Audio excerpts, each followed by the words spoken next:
Good evening and welcome to the Schweitzer District Activity Complex at Blue Valley Northwest in Overland Park. Tonight's Hy-Vee High School game of the week. We got week 2 in Kansas EKL football as we got Miege taking on number 3, Blue Valley Northwest. Hi everybody, Kevin Weick along with Mark Borichter and our entire Spectrum Sports broadcast crew. Week 2 in Kansas, week 1 not so good for Bishop Miege. Blue Valley North put it on them, but in this league it's tough to bounce back because they got to take on a very good Blue Valley Northwest team with very high expectations. Well, Blue Valley Northwest does have really high expectations. You mentioned ranked number 3 in the state right now. Head coach Clint Ryder feels as good about this team as he's felt about any team he's really had here. And Miege is down a little bit this year. And as you mentioned, Kevin, the EKL is a tough league to come back and bounce back for. Every week, it's another battle. We're going to see what happens here tonight. Time now for the Hy-Vee player profile, and we got running backs in the spotlight, and this guy is a speedster, Jalen Birch from Miege. Yeah, Jalen Birch from Miege, just over 900 yards a year ago in 2020 in only 9 games. This year, first game of the year, 70 yards rushing, 2 touchdowns. Their offense is going to have to roll through him because they're a little inexperienced at quarterback. Good quarterback for Blue Valley Northwest and a good running back in Grant Stubblefield. Well, Grant Stubblefield is really where Blue Valley Northwest wants to run the football through, and their offense goes through him. You will see and talk about Mikey Polio out their quarterback, but Stubblefield really is what makes their offense goes and sets the tempo. EKL football, Miege on the road taking on Northwest. It's the Hy-Vee High School game of the week, and your opening kickoff is coming up next right here on Spectrum Sports.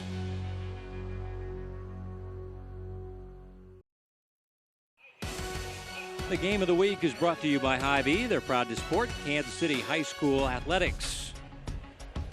Warm and windy here at Schweidack. Got new names for all the Blue Valley stadiums. You got Antdack over there at Blue Valley West, Lambdack over at Blue Valley.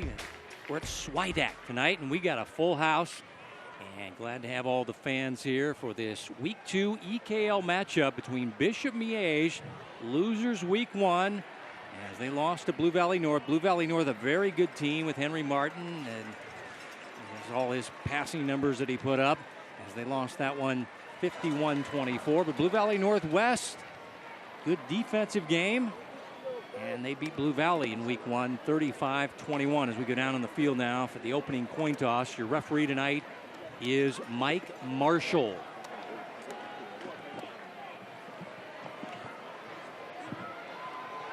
Okay, gentlemen, welcome to the field today. Good luck to both teams. Our coin today is going to be represent heads. The horse is going to represent tails. Bishop Miege, you're the visiting team. What would you like to call? Tails. They would call tails. And it is. You won the toss. What would you like to do? They want to defer. Okay.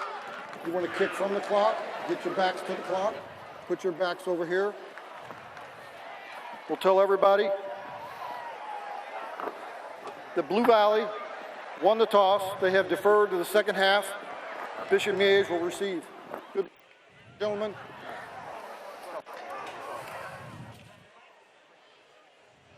So we'll get to see the Bishop Miege offense. And they are coached by John Holmes, now 37 years old. In his 10th year, he's won a half-dozen state titles. Had a run there from 2014 to 2019. But last year, just 5-5, lost in the state semifinals to St. James, who would go on to win the 4A state crown. His team 0-1, looking to bounce back on the road against a very good Blue Valley Northwest team, a team that's had its struggles in years past, but their young head coach has really taken this program and going in the right direction with Clint Ryder, 34 years old. He's in his 5th year. The record only 9-25. His team 5-2 last year, but a lot of high expectations for the first time in a long time, and to see them in the top 5 in 6A rankings is a little bit of a surprise because it's been a long time since they were there. Well, it has been a long time since they're there, and Kevin, we've talked about it. This EKL, the Eastern Kansas League, is such a tough league, football-wise especially, and every single week's a challenge. But I know he's excited about this team this year after going 5-2 a year ago. We had them a year ago with one of the games against Blue Valley Southwest, and was really impressed, and a lot of it starts with their quarterback in Mikey Pauley. But they've got some real athletes, and I think that's the one thing they've been missing over the last couple of years is some consistency through their classes athletically. And I'm really impressed so far with what he's got going over the last 2 seasons. Drew Ronaldo has it on the tee. His teams did not play last year. Played in 2019. Miege won in a blowout, but Blue Valley Northwest has not beaten Bishop Miege since 2012. And they've been reminded of that throughout the week. And this will get into the end zone for a touchback, and we get a look at the offense led by Mac Armstrong, a junior, a transfer from Lee Summit North. And this is a guy in a new system and had his struggles in week 1. Had a couple of interceptions, but I expect a better Mac Armstrong here in week 2. Well, I think so. You know, just hasn't played a lot of football at the varsity level, Kevin, and they like what they have in him. But last week was a little bit of a performance of inexperience. And I know talking with John Holmes before this game, they think he's going to rebound really well this game. 1st and 10, and a run up the middle. Jalen Birch got the quicks and hits for a quick 6. Remember, he was the 4A track state champion in the 100-meter dash. So this guy can pick him up and put him down. I mentioned that he had over 900 yards last year, 11 touchdowns, averaged 7.0 yards per carry. 2nd down, pass. Oh, a nice leaping grab there. As pulling it in was Rowan Putz, and wow, you talk about going up the ladder to get one. Nice catch. Well, Rowan Putz is going to be a guy all night we're going to call a lot. He's the #1 receiver for this Miege team. Super athletic. Really exciting when he gets the ball in his hands. You saw right there, that's a tremendous catch. 9 yards and a 1st down to the 35. First drive of the game. Armstrong now flushed and going down. It was Joe Salmon, the inside linebacker. We get credit for a sack. Well, good coverage in the defensive backfield by the Huskies. Nowhere for Armstrong to go with the football.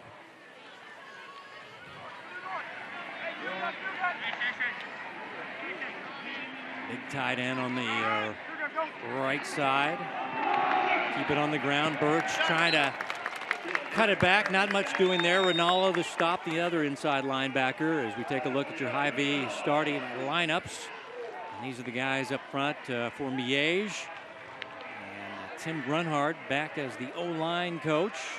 Putz is their go-to receiver. Birch is their leading rusher.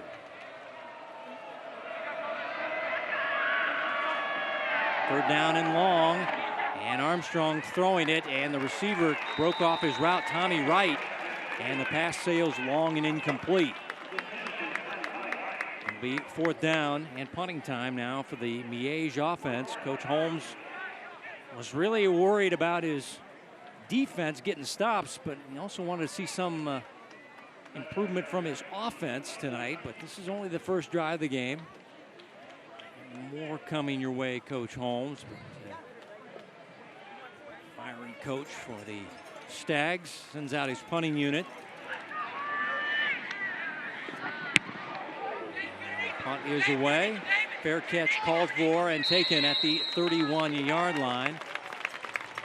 Making the fair catch is Sebastian Mariano. Real high academic kid, high ACT score, Seabass as they call him. Now we get our first look at Mikey Pauley and the offense for Blue Valley Northwest. This guy, a big-time baseball prospect, headed to Nebraska, play college baseball, but still keeping the football options open as K-State, KU, and Nebraska kind of popped in and say, hey, maybe why don't you play a little football in college. Pump fake, and they're going to go deep, going to their big wide receiver, and a sideline grab is hauled in. What a play. Max Muehlberger right over the Stag defender for a big-time catch and a big-time play for the Huskies. They mentioned their big wide receiver on the outside, Max Muehlberger. Just a double move, quick hitch, and just misplayed out there by Birch a little bit at the corner. Didn't get his head around quite quick enough to get up and play that ball at the highest point. Big gain for the Huskies. 24 yards. Pauley going to take off. He's immediately taken down. Looked like Jake Welsh, the inside Mike linebacker, was there. Looked like he might have been blitzing there. And Pauly said, I'm just going to tuck and run, get what I can. He got a couple. It'll be 2nd down and 8. Pauly, the career touchdown leader and also yards leader at his high school, as he passed Garrett Fugate last year. 2nd down and long. Quick pass to the outside. Receiver is wide open. 1st down and more for Stephen Witter.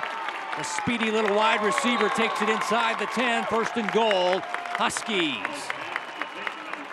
I want to commend the patience of Mikey Pauly right here. You're going to watch the route combination. He's going to throw the hook, but waits for Witter to get to the outside and clear the defense wide open on the outside. Another huge gain here to start. 29 yards, 1st and goal. Inside handoff, and this is Stubblefield to the edge. Diving toward the pylon. He went out of bounds. He couldn't reach the ball. He tried to reach the ball to the pylon. The ball went sailing to the track out of bounds, and it'll be 2nd down and goal. And see. Here's Stubblefield. Yep. Ball got knocked out of his hands there by Callahan, the safety. Inside give and into the end zone, and a quick score for the home team. Blue Valley Northwest racing down the field, and Stubblefield with a short touchdown run, and that is his 4th of the year. Grant Stubblefield makes it 6-0 Northwest. Well, a really impressive drive to start, Kevin, by Blue Valley Northwest. Really kind of surprised, to be honest with you, that they went to the air so often early, because they had a huge night last week on the ground in week 1, running the football with Stubblefield and Mikey Pauly. But that is Gavin Biancalana with the extra point. And if the last name does sound familiar, that is Buddy Biancalana's son, the former Royal. As you take a look at the good push up front, Stubblefield follows the guys in the middle, led by Gabe Peterson, the All-EKL center. And what a start for Blue Valley Northwest in their home stadium, Swidak.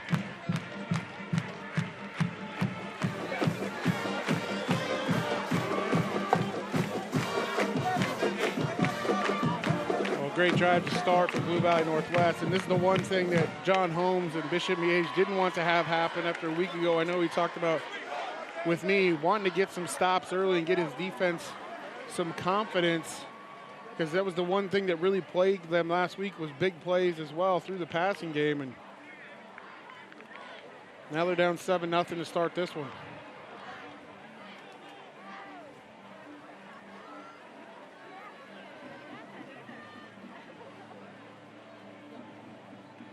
Ronaldo, who was their player of the week in week 1, will send it down the field.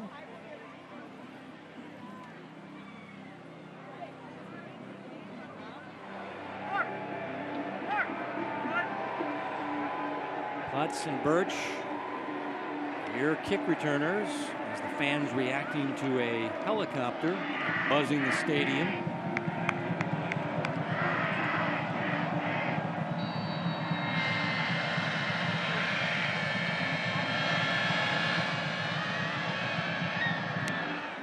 This is a squib kick. It'll be returned. This will be Putz on the return. Putz to the 20-yard line. Good special teams work there, as that was Joe Salmon down there with the special team stop. He's one of their leading tacklers as an inside linebacker. So drive number 2 for Coach Holmes in the Stag offense. Kevin, drive number 1 for Bishop Miege actually started out pretty well. Nice couple running plays. They were moving the football a little bit, and then just a miscommunication on the outside with the wide receiver and quarterback on the 3rd down that forced them off the field.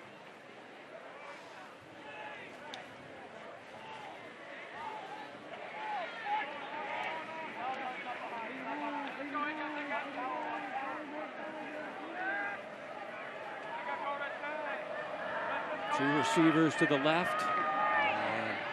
Running play on the inside will go to David Garcia. Now he's the sophomore. He's also speedy back. Had a pretty good opening week, 8 for 45, 5.6 yards per carry.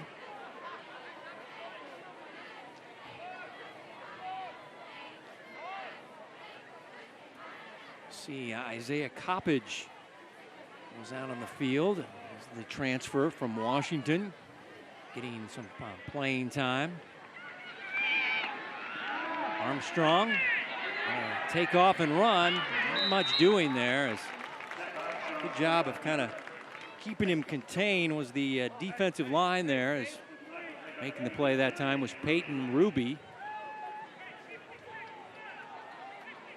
Well, this was another miscommunication on the outside. Both receivers ran hitches, and one was supposed to go deep or faking the little screen a little bit. So there was really nowhere to go for Mac Armstrong on the outside. Carter Worthington, the defensive tackle, kind of sealed the edge and forced him inside. And now on third down, it's a short yardage situation. They don't get much as Garcia tripped up immediately.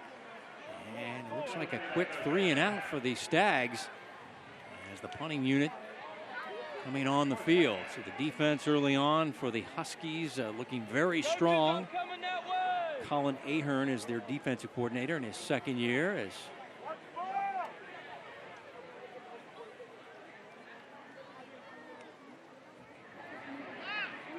Dagan Jensen is your punter, and got a little pressure that time. Mariano does not want any part of this one as he lets it hit, and it's going to get the traditional extra 15 to 20 on the field turf down near the 11-yard line, so it's a very good punt.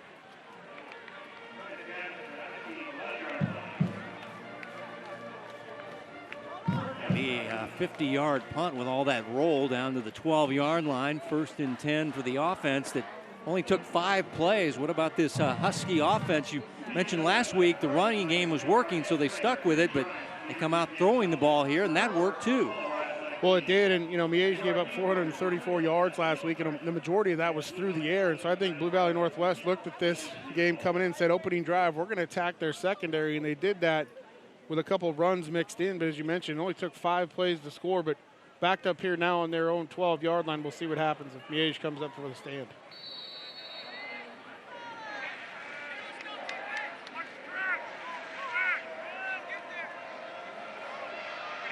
Cusick is in the backfield, and he'll get the run, and Cusick breaking free. What a nice run by Joseph Cusick. Oh, we get a look at Josh Cusick, I beg your pardon, Josh Cusick. There's 2 Cusicks there, fraternal twins, Nick and Josh. Well, 2 missed tackles for Miege, and that's not exactly what John Holmes wants to see, but credit Cusick here, too, for keeping the legs driving. But 2 missed tackles within the first 5 yards for Miege on that play. A big-time run. And now play action by Pauly is hit as he throws and able to get rid of it. Welsh had him wrapped up. The officials are saying incomplete pass. No grounding. Welsh thought he got the sack. Receiver in the area, ball's incomplete. So it'll be 2nd down and 10. They say receiver in the area. Well, Mikey Pauly really lucky. He was able to use his strength and arm strength to just get this football out before he goes down, and there was a receiver in the area. It wasn't super close, Kevin, but enough to avoid the intentional grounding call. 2nd down and 10. Cusick. Mentioned that his brother Nick is a wide receiver on this team. Colin Williams in on the stop. But Josh Cusick, nowhere, anywhere on any running back depth chart that I got, and he's in here in the 2nd series of the game. Way to throw the announcers a curveball. Northwest coaching staff. And now we see the guy that's listed at the top of the depth chart. That is Grant Stubblefield back in the game. Now 3rd down and 10. As Stubblefield goes in motion. Pauly with the empty set, goes deep middle. Muehlberger in traffic makes the catch. 1st down inside the 30-yard line. Let's see where they'll spot this football at the 26-yard line. We're going to see the free safety here for Miege come over late and go for this football. And this is just a half a second late, but that's a great catch by Max Muehlberger to stay with the concentration because his arms get hit right there. But the free safety just a half second late And Mikey Pauley able to deliver it in there for the first down. 28-yard pass to Muehlberger, who has 3 D1 offers on the table. Drake, NC State, and San Diego. 1st and 10 from the 26-yard line. Fake the pitch, and Pauley is a very good runner, showing off the speed as he gets to the outside. Flag is down, and this play is coming back.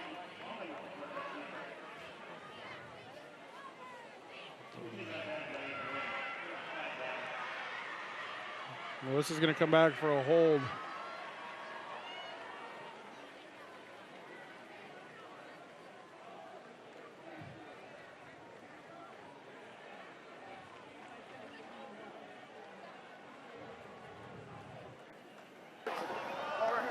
Holding, number 21, offense, 10-yard penalty, repeat the down.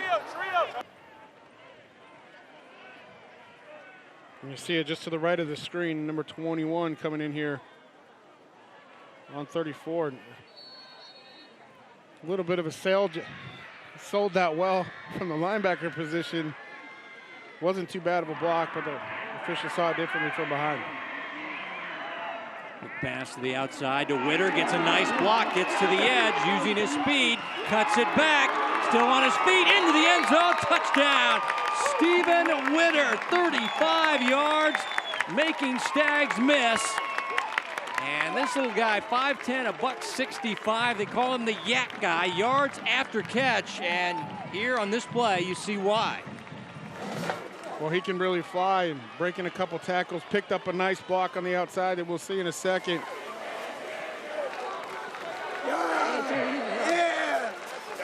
And he can really run, as you mentioned, Kevin. They call him the Yak Guy. He gets the football in his hands. We've seen him twice now already in this game. Be a danger with the football. Biancalana tacks on the extra point. And Witter, the fastest guy on the team, with a big play. You see the block on the outside, and that's Jalen Birch giving up outside contain as the corner. Allowing Witter to get to the outside. He's going to break a tackle here right toward the end. Nifty little move just to get into the end zone. And 2 drives now and 2 scores for Blue Valley Northwest. Not much resistance from the Stags defense, as right now the Huskies are moving at will. This time, 6 plays. Last drive was 5 plays. And Witter, senior wideout.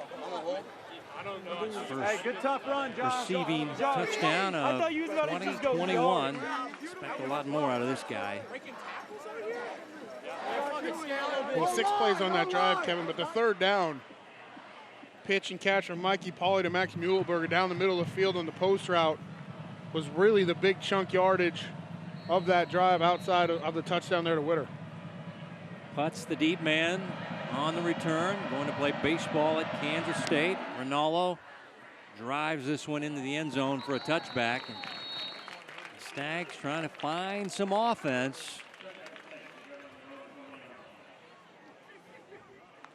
Well, if you're Bishop Miege here and John Holmes, you just want to get something going, right? Get some yardage.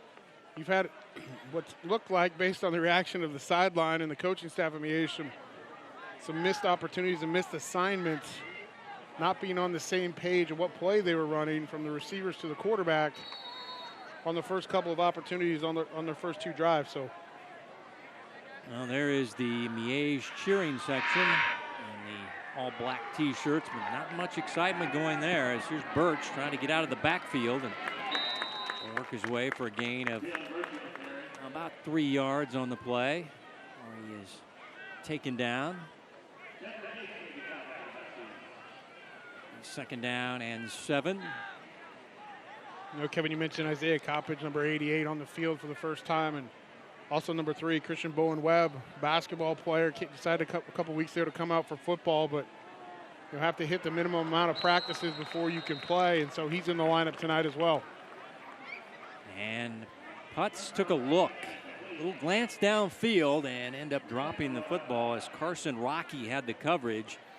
And now it'll be 3rd down and 7. Of course, Rowan Putz is the younger brother of Carter Putz and Notre Dame baseball. And then you got Jude Putz, who's playing at Arkansas. You're going to have 3 D1 baseball players in this family when Putz heads to K-State. 3rd down and long, pass over, and off the hands of the tight end, Dagan Jensen, incomplete. Coverage by Yates, the safety, and another 3 and out for the Stags. And there's, all right, you're the wide receiver. Is that a drop there? I mean, Putz's was a drop. This one did hit his hands, but this was been a tough catch. Well, I like this throw from Mac Armstrong, by the way. Yeah, that's a drop. This is a ball that Jensen's got to have, and especially when you've struggled here the first 3 drives right there on 3rd down. That ball can't be thrown any better from Mac Armstrong. And I know we talked about a little bit about his inexperience, but that's a bullet right there, right where it needs to be. And Jensen's got to come up with that. Mariano on the return, and a flag is down after a 10-yard return. Would have been a 37-yard punt. Flags to deal with. Mike Marshall leading this crew tonight.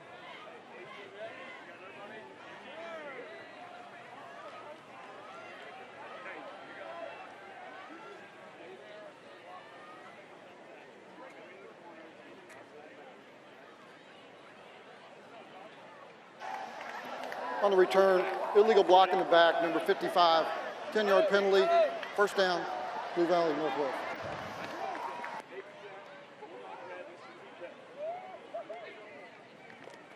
Let's see if we can see it. I think it's right here. Yeah, it's number 24. Yeah, that's pretty blatant there by Salmon. The block in the back, and that'll move it back inside the 35. 1st and 10 from the 34-yard line, and the Husky offense been very crisp here. 2 drives, 2 scores, and just as I say that, I give him the jinx, and it's covered up by the big guy, Lonnie Reed at 375. Once he gets on top of it, you're not getting back. And the old broadcaster's jinx there by Kevin Wyke, and we get our first turnover of the game. Well, this may be the break that Bishop Miege needs. As you mentioned, Kevin, Northwest, their first 2 drives basically flawless, and this snap just really never gets off the ground. And as you mentioned, when Big Lonnie Reed jumps on it, he's going to swallow that sucker. Nobody's going to be able to get on top of it right there. And this might be the momentum right here that Bishop Miege needs to get going offensively to try to get in a rhythm. Armstrong in the offense out there with 4 wide receivers. Got a flag down as Armstrong will take off and get what he can to the 29. He paid a heavy price there on the play. Got hit pretty hard. Let's see what the flag is all about.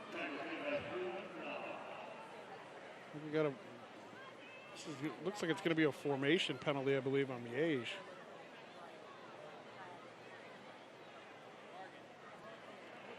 It is indeed on Miege.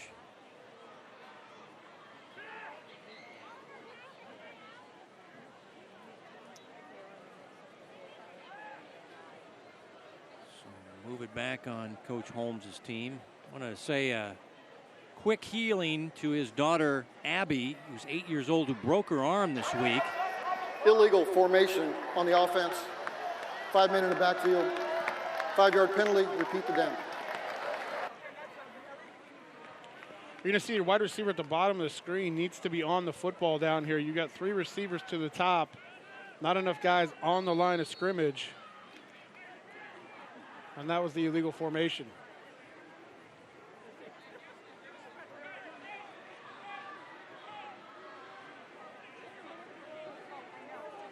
So that sets it back to 1st and 15, back to the 36-yard line.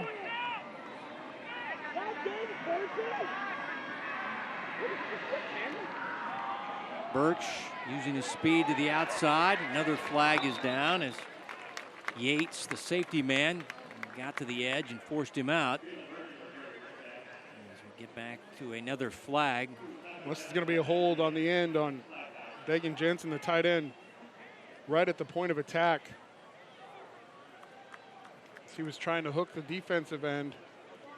Didn't get his hips around and got a lot of the jersey and pulled that outside shoulder right as Jalen Birch was hitting the corner. Holding, number 89, offense. 10-yard penalty, repeat the down. We're going to see it right here. Gets caught inside and then just pulls. And Drew Kaufman does a nice job to sell it as well, but definitely a hold on the edge. So now 1st and 24 after the Husky fumble, and Armstrong looking deep for Coppage down the field. His right arm up there, couldn't get it. Nice coverage by Mariano, the senior cornerback for Northwest. Yeah, I like the aggressiveness here, though, on 1st and 24, Kevin. Be easy for Miege to go ahead and hand the ball off to Jalen Birch again. Go ahead and take a shot. Go ahead and take a shot. Try to get a big play, get a spark going for your offense. And they didn't miss it by much. Mac Armstrong just overthrew him. Hey, let's get that ball, Black Shirt.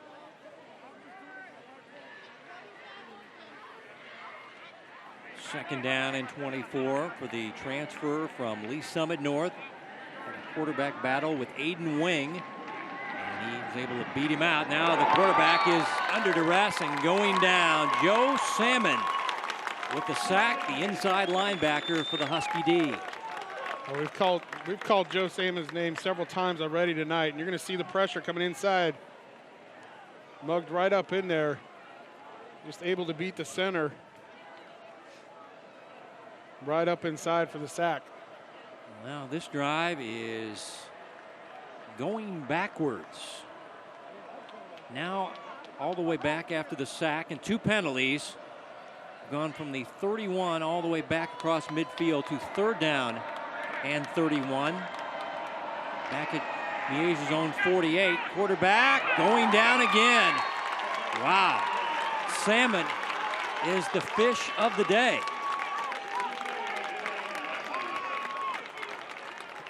Coach Holmes not happy with his quarterback, as the punting unit going to have to come out, so they're not able to take advantage of the Husky turnover.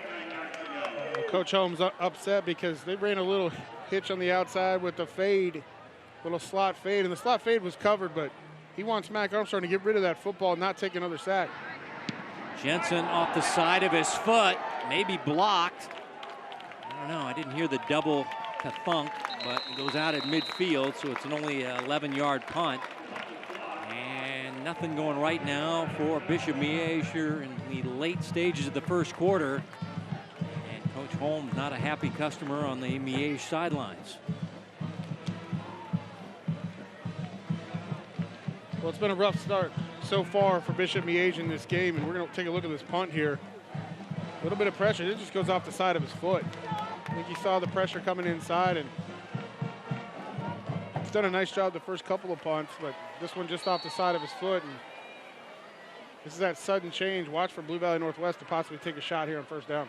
And if they do, it's going to number 2. As Mikey Pauly now juggling the ball, regrips and gets what he can. Gain of a couple of yards on the play, about 3 yards on the play. He was playing hot potato with that football. Finally got it tucked in and then took a big hit. Well, Blue Valley Northwest did want to take a shot down the field, but big number 99, Lonnie Reed, watch him get inside, split, and make Mikey Pauly go out to the outside. And I mentioned he took a pretty good shot, just picking up some positive yardage. Stubblefield in the backfield to the left of the quarterback, winding down the clock in the first quarter. Quick pass over the middle. Witter the catch, and Witter inside the 30 for another 1st down. This guy not big, but so quick and has great moves once he catches the football, Mark. Well, this looks like an RPO, but it's a pass all the way. Taking advantage of the outside backer, biting on the run. Witter just in behind the linebacking core, wide open.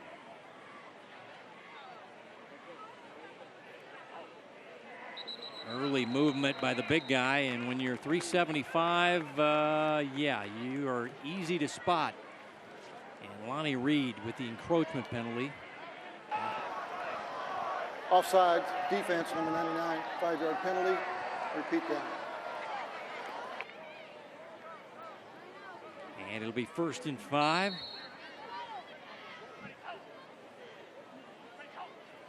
Huskies trying to get more points before the end of the quarter. They go to their guy in the back of the end zone. Incomplete. Muehlberger, the big target at 6'4". He couldn't reel it in. And just one tick left here in the first quarter. Muehlberger's had some nice catches early on. Their Division I prospect wide receiver. This is a beautiful ball by Mikey Pauley, right to the back pylon, and Muehlberger just can't quite get there, and maybe tries to lay out just a step before he really needed to.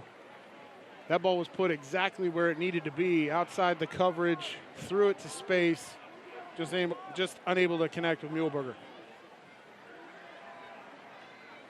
Motion by Witter. Stubblefield up the middle.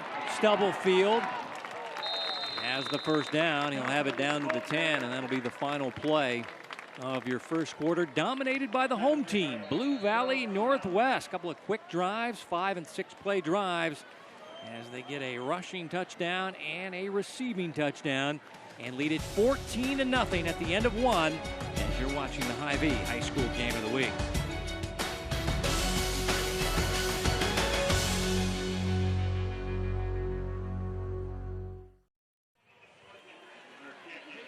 You take a look at the fans on the home side here at Swidak. We're at Blue Valley Northwest High School in Overland Park. Hy-Vee High School Game of the Week, Week 2 in Kansas. EKL football. And, well, a lot of hype around Blue Valley Northwest. They've lived up to the hype, Mark, early on in this game. Well, they certainly have. And, Kevin, I'm starting to think that the neon with the student section is a theme when you and I are doing games. We had this 2 weeks ago at Liberty. There was a neon game for the student section. But, yeah, there's a lot of hype here around this Blue Valley Northwest football team, and rightfully so. They've got some tremendous athletes, and they're feeling good about where this program's headed right now.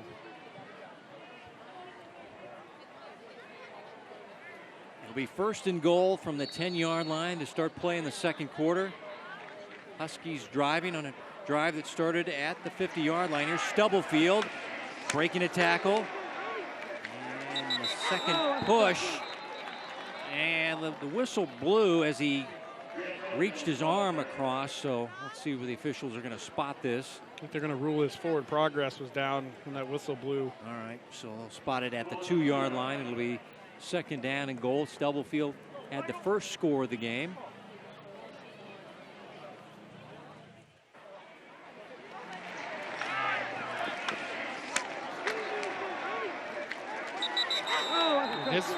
He was still moving a little bit there, but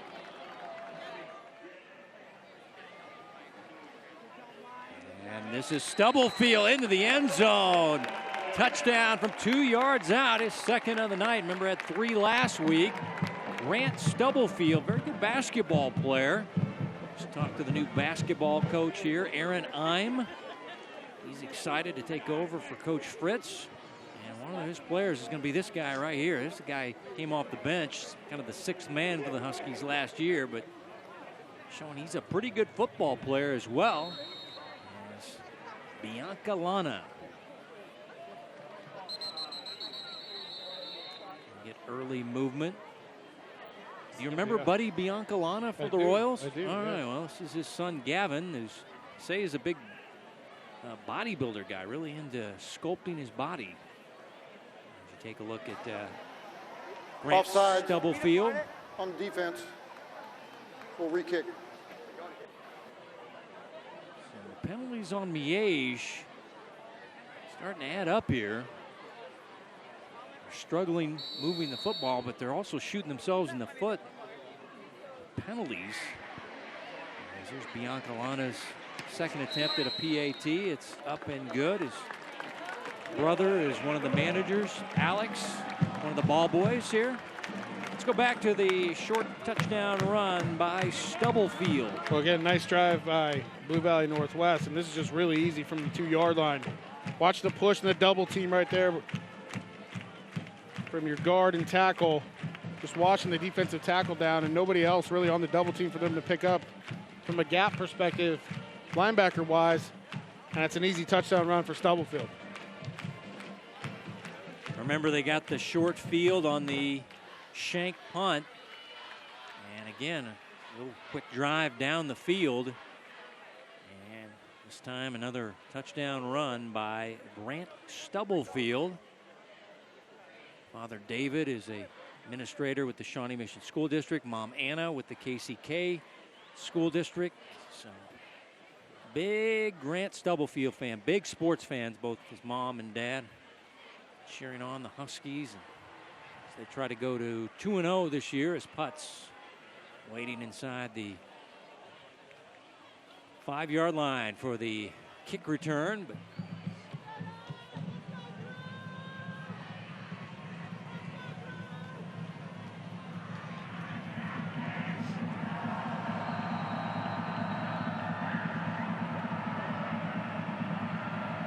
Ronaldo, the run up, and sinks his foot into this one, and there'll be no return as Ronaldo's done a good job of keeping it away from the dangerous return men for the Stags. So 1st and 10 from the 20. And this is a really important drive for Bishop Miege. Everything that could go wrong for you in the first quarter, basically happened. You didn't get anything going offensively. You had miscommunication. You had penalties on offense.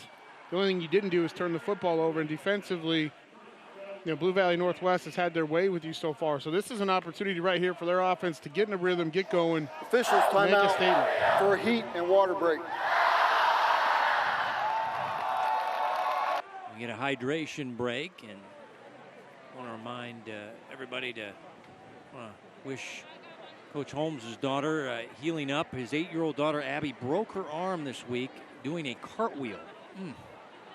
Don't give up the gymnastics, young lady. She's 8 years old, and we wish her all the best in healing up. And also want to wish best of healing to P.J. McCallop, starting wide receiver for the Stags. Tore his ACL in week 1, and they lost to Blue Valley North.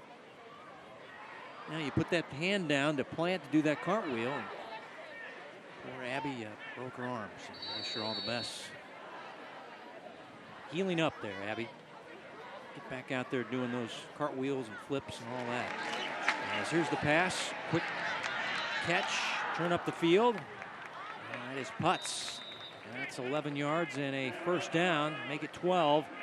So a quick pass, avoid the rush, and hit their go-to man, Rowan Putz, for a first down. That's exactly what they needed to do, and they tried this on the previous drive. He dropped it, though, on the exact same play. But trying to get your quarterback in a rhythm, get some chunk yardage, get a first down, a little bit of run after the catch.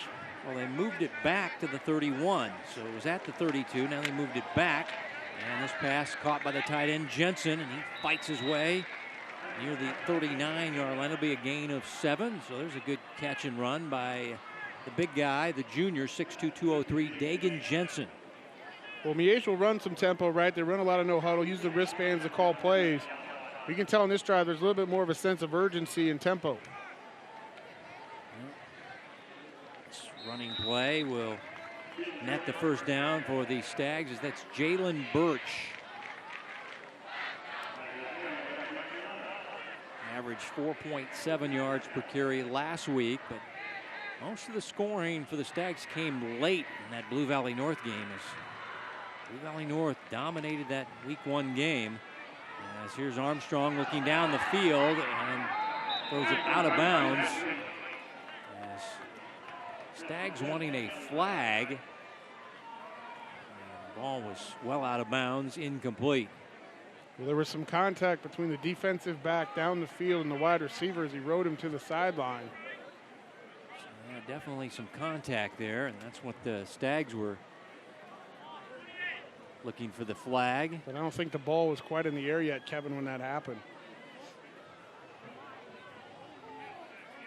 I think that was Tommy Wright, wide receiver, lined up on the far side. Play action. And Armstrong got rid of it as he was going down. Let's see if he's blown dead. Officials are looking for a receiver. They're pointing in the direction of a receiver in the area in Putz, so it'll be an incomplete pass and 3rd down and 10. So Armstrong bails himself out there. The pass is incomplete. There was a receiver in the area. Well, Bianchi Alana coming off the edge here. Just gets a hold of Armstrong's jersey and nowhere for him to go with the ball, but he did have 2 receivers right there in that area, able to get the ball close enough to him. It's still behind the sticks again. This is what's hurt Miege On with these third down and longs. They're hard to convert. Long pass down the field. Too long for Christian Bowen Webb, the star basketball player, getting his first action on the football team. As they got him out there. Good to see him out there running a route, but sails long and incomplete. And punting time now for Bishop Miege. Last one not so good, 11 yards for Jensen. As he kind of hit it off the side of his foot. Looking for a spiral on this one. And this one a lot better as it goes down the field. Mariano from the 16 on the return. Seabass, as they call him. He'll get it out to the 23-yard line where he's taken down by David Garcia. So the offense coming back on the field. The Huskies, I'm not going to say they're looking sharp again, because last time I did that, they fumbled a snap. So I'll just say they've been impressive thus far. I mean, things are clicking for this team, but I mean, just a few years ago, this was a program that was down and out. Numbers were down. Through the rumor mill that they might shut this program down, believe it or not, but they did not, obviously. As you take a look at the passing numbers thus far for Mikey Pauley, headed to Nebraska to play college baseball. Quick pass, and the catch by Nick Cusick. We saw his twin brother Josh do some running back work, and this is the other twin, and they're fraternal twins. And we got a penalty flag down, apparently, and White Hat is saying, everybody come back. Looks like it's going to be a hold, I believe, in Blue Valley Northwest, just based on the body language and moving everybody Holding back. on the offense, number 60, 10-yard penalty, repeat the down.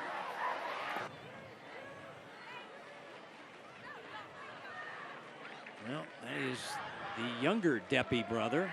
We got Blaine Deppie, now in college, I believe at K-State. This is his little brother Joel, got caught for the hold. And it'll be 1st and 20 for this Husky offense. Looks like Cusick in the backfield. The other Cusick, Josh. And pass down the field, and the receiver, could not run underneath it there, as that was the other Cusick brother. That was Nick. We got Nick and Josh. Josh is the running back. Nick is the wide receiver, but Josh also plays some DB for the Huskies. I think Mikey Pauley would like to have this one back. Just overthrows Cusick, and this ball's on a line like it needs to be to get it, drop it in there in front of the safety, but just overthrew it. 2nd down and 20. Huskies backed up with a holding penalty. Pauley pressured, uses the stiff arm, buying time, throwing down the field, and a one-hopper incomplete. As coming back and trying to make the catch there was Cooper Russell, and the ball skipped on him. Well, good pressure here. Miege brings the blitz, just unable to corral Mikey Pauley in the backfield. And to get the pressure they want, Mikey Pauley able to escape and really just throwing this football away, hoping to potentially make a play to his wide receiver, but nothing there.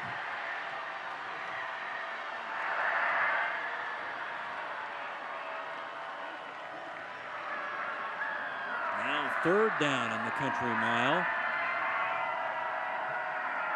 Witter going in motion.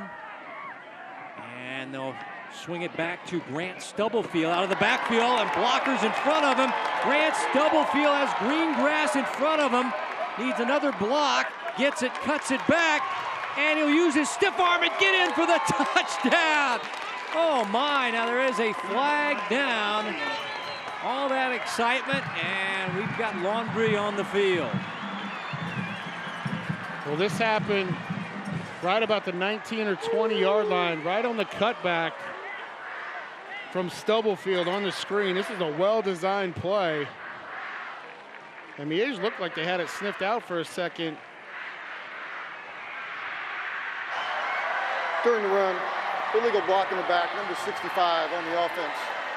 Half the distance to the goal. We'll repeat the down.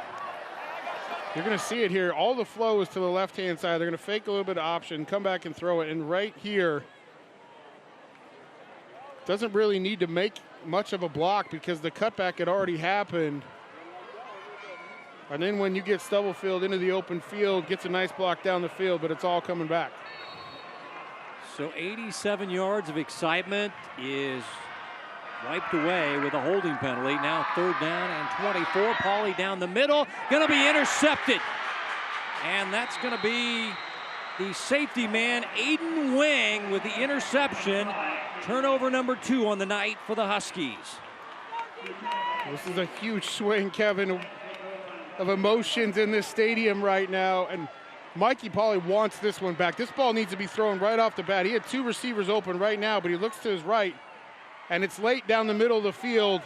And because it's late, his receivers are throttled down. It allowed the free safety and Aiden Wing to sit on it and come in, and now Miege has their best opportunity of the night offensively after the turnover. And they will scrimmage at the 25 on the plus side.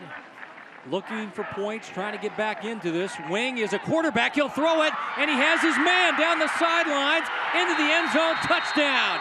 It is Putz with the catch. Remember, Aiden Wing is the backup quarterback, so he gets the interception. They go gadget play. Wing throwing a pass after a pitch, finds Putz, and Miege back in it, down 21-6. Well, I love the design on this play, and you can tell right here he's looking to throw it, but does a nice job. They're going to leak Putz out. Northwest bites on it, and this, again, Kevin, the momentum shift that just happened, the best opportunity for Bishop Miege. And they like to be aggressive after a sudden change, and you saw it right there. Stephen Neenan drills the extra point, and yeah, you go for the throat after the turnover, and they went with a gadget play, and it worked. Aiden Wing was in a quarterback battle late with Mac Armstrong. Mac got the job, but Wing still showing off the quarterback arm on this play. Well, watch the flow of the defense and the linebackers. Everybody sucks up. And Putz does a nice job of hiding and leaking out and wait until everything happens. The ball is kind of ugly, but it's delivered at the right time. As you mentioned, Kevin, a little bit of a gadget play to capitalize on the momentum. And now it's 21-7. Also a little jump pass, a little Tim Tebow jump pass action there by a Wing, who's got the nice interception. Set him up on the drive, and coach rewarded him by throwing a touchdown pass. And the Stags are right back in this ball game. As we're at the 8:20 mark to go before Hy-Vee at the half. Numbers and highlights brought to you by your employee-owned Hy-Vee stores. A little new pep in the step of the Stag sideline after getting some points. Deep back. Be Josh Cusick.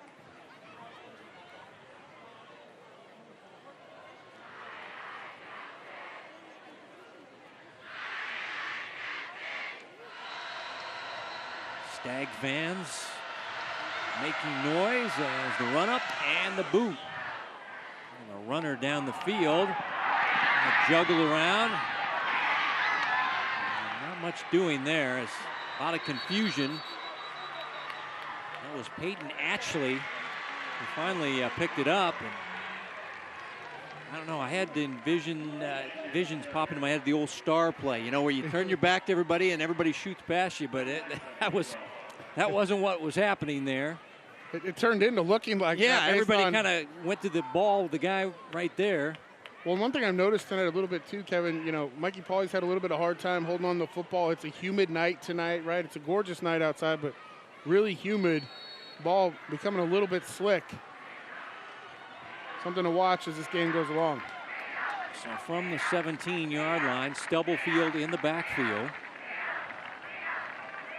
Now 2 turnovers on the night for Northwest. And Stags capitalize on the second as they try to get back in this one. Swing it out to Stubblefield.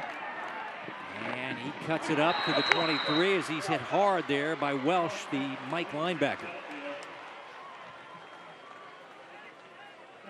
Nice pursuit on the inside.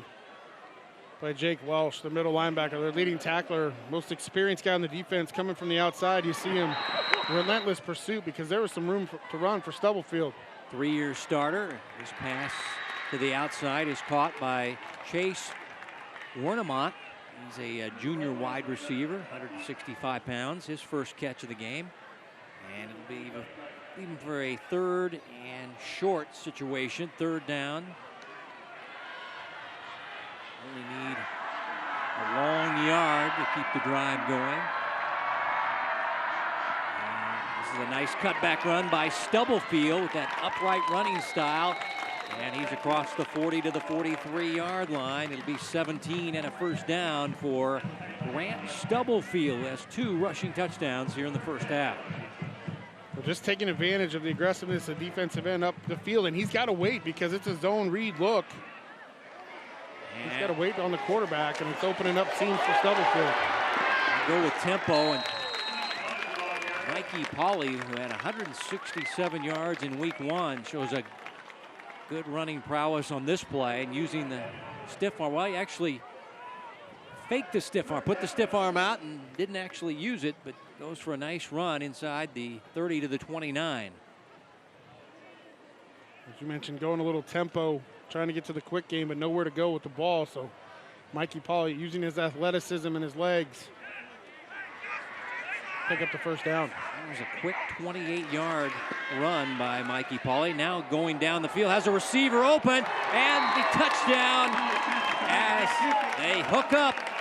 That is Pauley to Cusick, Nick Cusick this time. 29 yards, and I'll tell you what, all he had to do was just kind of float that one in as Cusick had beat his man and able to make the easy catch for the Husky touchdown. Nick Cusick, who had 4 receiving touchdowns last year. This is his first of 21. And a nice bounce back score by the Huskies. As here's Bianca Lana's PAT. And let's see. Did it get over the bar? Yeah, barely. Like Bianca Lana was waiting for the ball to be placed down there. And well, this is a mirrored route concept, Kevin. 2 seam routes on the inside, and you're going to see just a great stem by Cusick to make it look like he might head to the post and then just head to the outside to beat Justice Betts, the linebacker, and that's a mismatch on speed. Mikey Pauley able to identify it and hit Cusick in stride for the touchdown.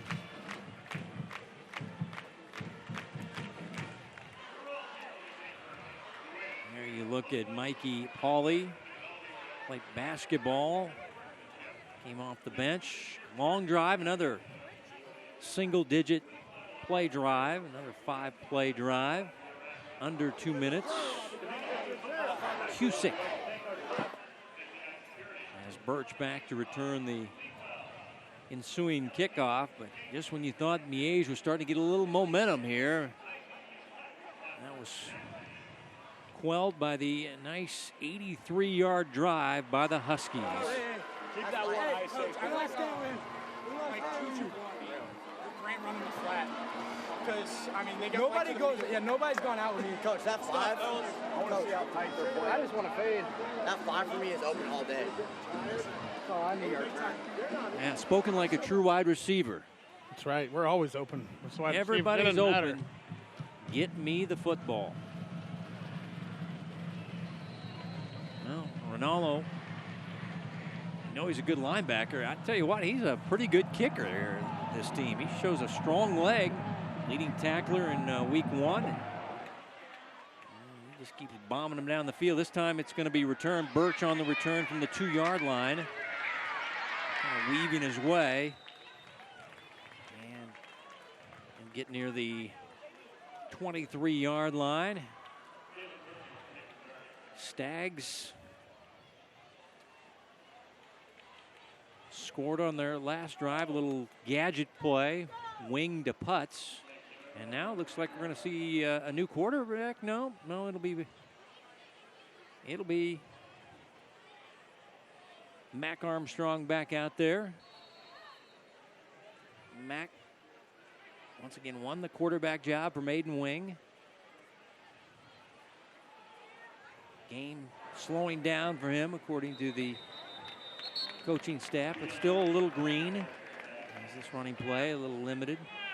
But he's a kid that's showing a good awareness, strong arm, has to make all the throws.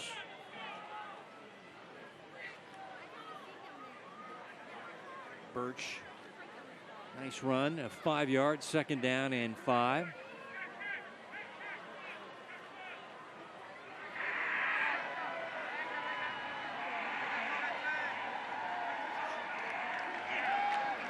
Armstrong down the sidelines looking for his man. The catch is made. Now is the receiver in bounds?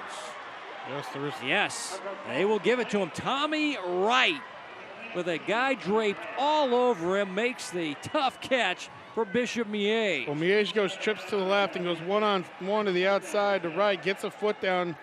That's a great catch. As you mentioned, Kevin, defender draped all over him. That's a great throw from Mac Armstrong as well. It's 30 yards for Tommy Wright. This pass too tall, incomplete, looking for putts. Let's go back to the Tommy Wright catch on the sidelines, and what a play here as this ball is dropped right in the bucket. Yeah. You see that right foot down. That right foot is down in bounds. Well, it's in just right there. Wow, that is some kind of catch for Tommy Wright. He's part of the Cetera clan. Mom's side of the family is Cetera. Dad's side of the family is Wright. Obviously, Cetera's with the restaurant business. Has a little quick pitch there to Putz. Oh, man, he gets whacked there by Joe Salmon. Flag is down. And also involved was Gabe Peterson. Putz went down immediately. Let's see what the flag is all about. And it's a penalty on Miege, and that'll be talked about in the locker room at halftime. Miege with a number of flags tonight. Holding, number 75, offense. 10-yard penalty, repeat the down. I got the center, Montoya.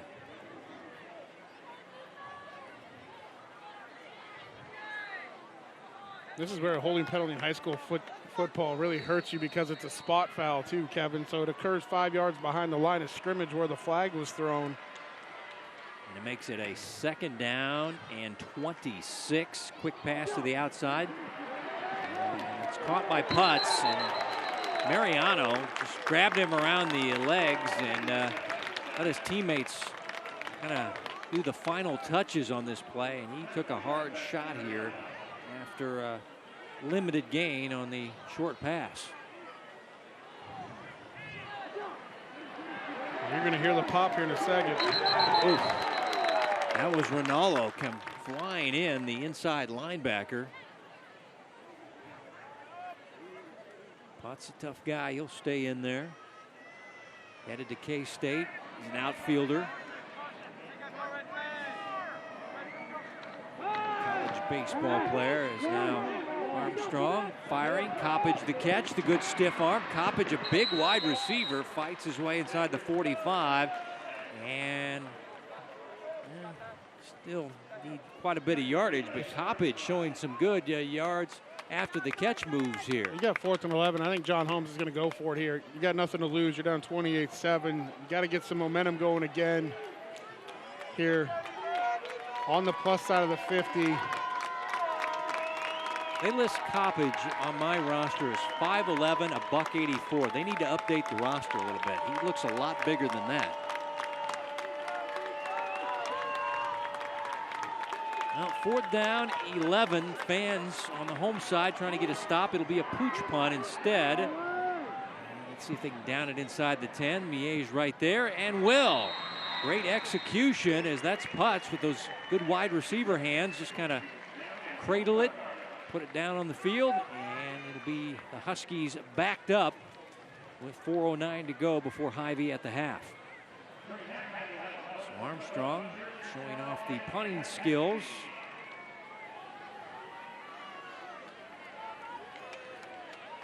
And Mikey Pauling, the offense, will be backed up. Number 3 in our Super 25. Gonna go to 2-0 and go back-to-back wins over Blue Valley and Bishop Miege. Play at St. Joe Central next week. So I'll go to the Missouri side and play their Week 3 game. And now you got to avoid a safety or just a turnover deep in your own territory. They are backed up, shadow of their own goalpost. Is now Polly in trouble, throwing out of the back of the end zone, and this is a dangerous pass, going to be intercepted. That is Charles Callahan, and that is turnover number 3, interception number 2 for Polly, 4 on the year, and that was a dangerous ball off his back foot from the back of the end zone, and Callahan gets the pick. Yeah, this is an interesting call for me down on the goal line, Kevin. I know you're going to take a shot and get yourself out, but this ball's got to come out right now. Before you ever get pressure, it's got to be a quick fade to the outside if you're going to take the shot. Because now you turn the football over, the ball's thrown late, safety has time to come over and make the play. 4 minutes to go in the half. I know Blue Valley Northwest is going to get the ball to start the second half because they deferred by winning the toss, but now you give the ball back to Miege on the plus side of the 50, basically right where they were at on 4th down. From the 42, New Life. Running back this time is David Garcia.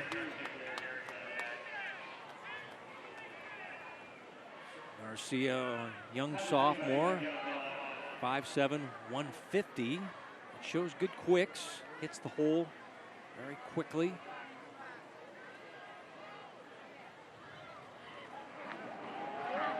Garcia again, nice moves there.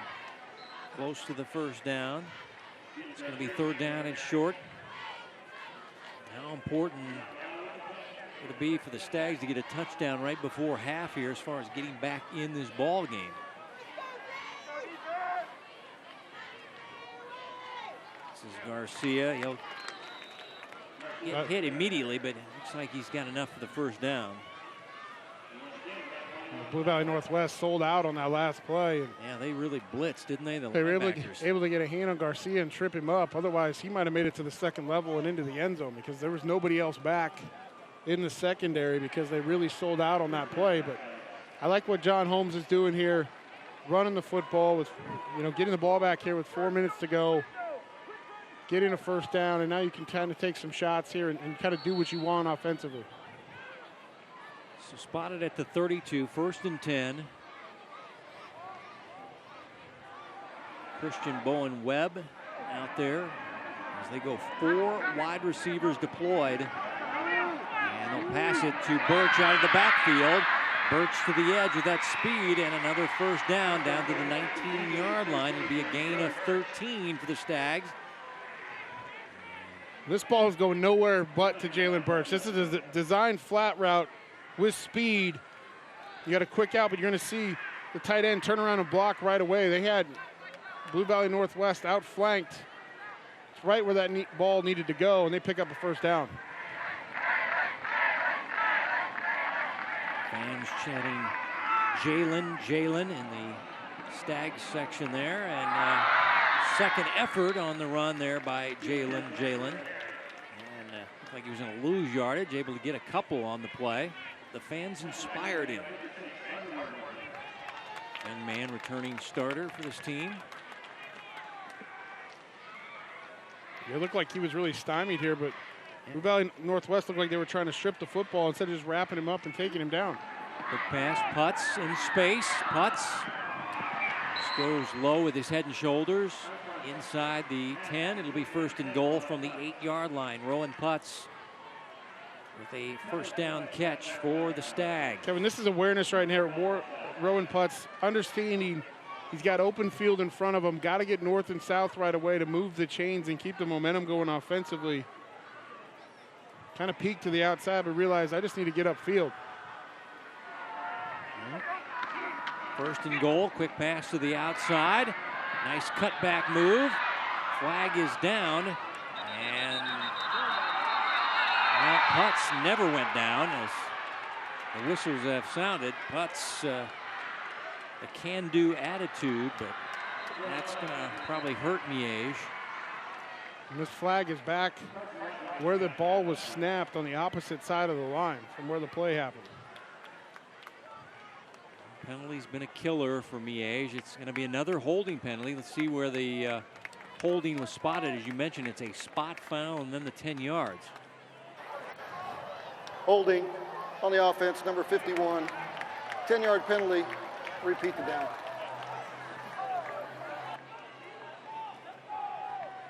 That is Hosher, the guard, getting the holding penalty. Number 51 is what the white hat said. It was right there to the right of your screen, just a little bit of a hook.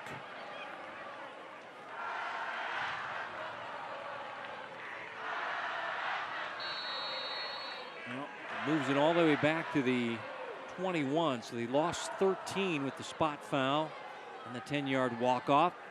And the pass down the field is caught, diving in the end zone, touchdown, Bishop Miege.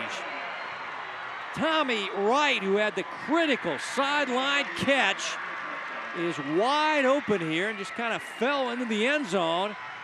And the Stags just clawing their way back into this football game. Well, I like the route combination. He had a flat and a sluggo on the outside, a little bit of a slant and go for Tommy Wright, right up the seam. Was able to get back outside a little bit. Mac Armstrong put the ball where it needed to be. As you mentioned, he was wide open.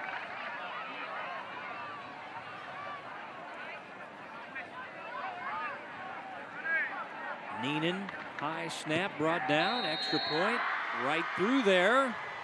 Down 169, and it's up and good. So, well, we've seen back-to-back turnovers result in 2 Stag touchdown passes.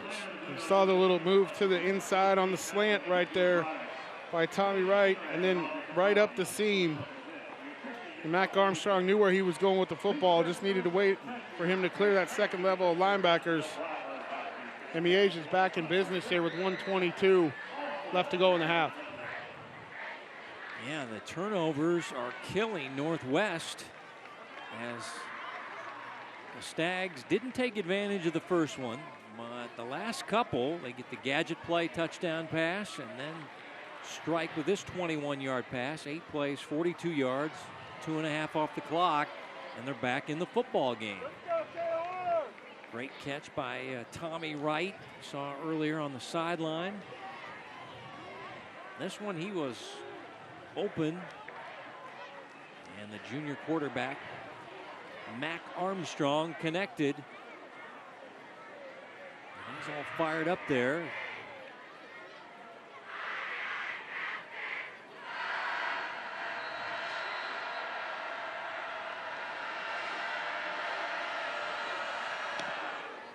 This will be a returnable kick.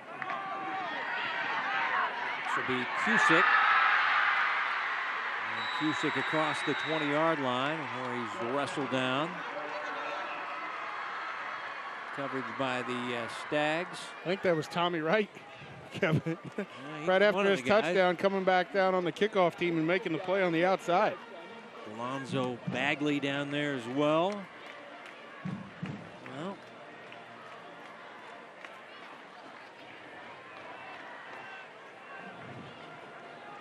Kevin, if I'm Blue Valley Northwest here, I know I got timeouts in my pocket, but I don't necessarily know after a couple of bad decisions here with the minute 15 to go in this half. You do have to run a play because Miege has all 3 of their timeouts as well. You've got to run at least a play or so here before kneeling on it, but I'd be conservative. and the ball's fumbled. It went off the leg of Stubblefield. And let's see, big pile up there. The ball was handed to the running back. He kind of kneed it forward, and let's see what the call is. Miege football. 4 turnovers now by Northwest. And the Stags staying alive on the road as Welsh gets the fumble recovery, I believe, here, as this ball never got in the belly of the running back, and I think Welsh just scarfed it away from Stubblefield as they were battling on the ground. Yeah, the old-fashioned wrestling match for the ball once they got down there. And I mentioned being conservative. They were trying to be conservative. They just never got the exchange between the quarterback and the running back. And Miege now has 3 timeouts, knowing they got to kick the football away in the start the second half. An opportunity here to pounce and be right back in this thing with a 1-possession game if they score here. Here's Birch. They keep it on the ground. Birch, short yardage, staying inbounds. Clock continues to run. Let's see if they want to use a timeout. Both teams with their full allotment of timeouts. And their timeout number 1 is burned by Coach Holmes.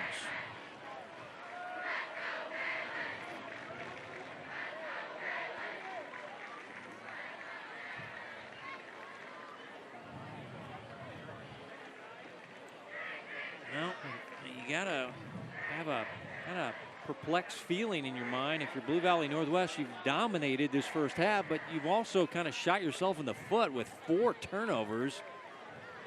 And Miege has capitalized on 2 thus far, trying to make it 3 out of 4. And Coach Holmes trying to get his team into the halftime locker room down by a touchdown after really they were getting dominated here in the first half. Well, they were, and it's amazing how a couple big plays here or there, right, can change the momentum of it. The interception and the little gadget play for the touchdown, as you mentioned. The pick previously, the Northwest was deep in their own territory, and now fumbling here with an opportunity. Low pass. They say it was a catch for Tommy Wright. But really just back to the line of scrimmage, and another play that got them no yardage, and we get another timeout. See Tim Grunhard coaching the offensive line. 3 seconds on the game clock, 53 seconds. I want to give Tim Grunhard congratulations, going in the Chiefs Ring of Honor, Chiefs Hall of Fame, November 1st, Monday night game. And we asked him, he said, will a tear be shed by Grunny? And he just left. He said, that's it. I'm done talking to you guys. I'm out of here. Well, it's well-deserved. And I was, I didn't get a chance to play with Grunhard. I came here a couple years right after him, but I've gotten to know him extremely well and coached with him. And he was at Miege for a year in 2009 when he was the head coach. And as a former Chiefs player and, a Chiefs ambassador and alumni, he was the president of our group for a couple years. Really enjoy Timmy a lot, and I've got to know him well and consider him a great friend. And he's waited a long time for his name to go up in that Ring of Honor at Arrowhead, and it's well deserved. Congratulations to Tim Grunhard, his entire family. Please put 53 seconds on the game clock. 5-3. So they're going to add 3 seconds to the game clock. Again, that'll be November 1st. That'll be a Monday night game at Arrowhead. There won't be any electricity in the building that night as the Giants in town to take on the Chiefs. Coach Holmes will be there.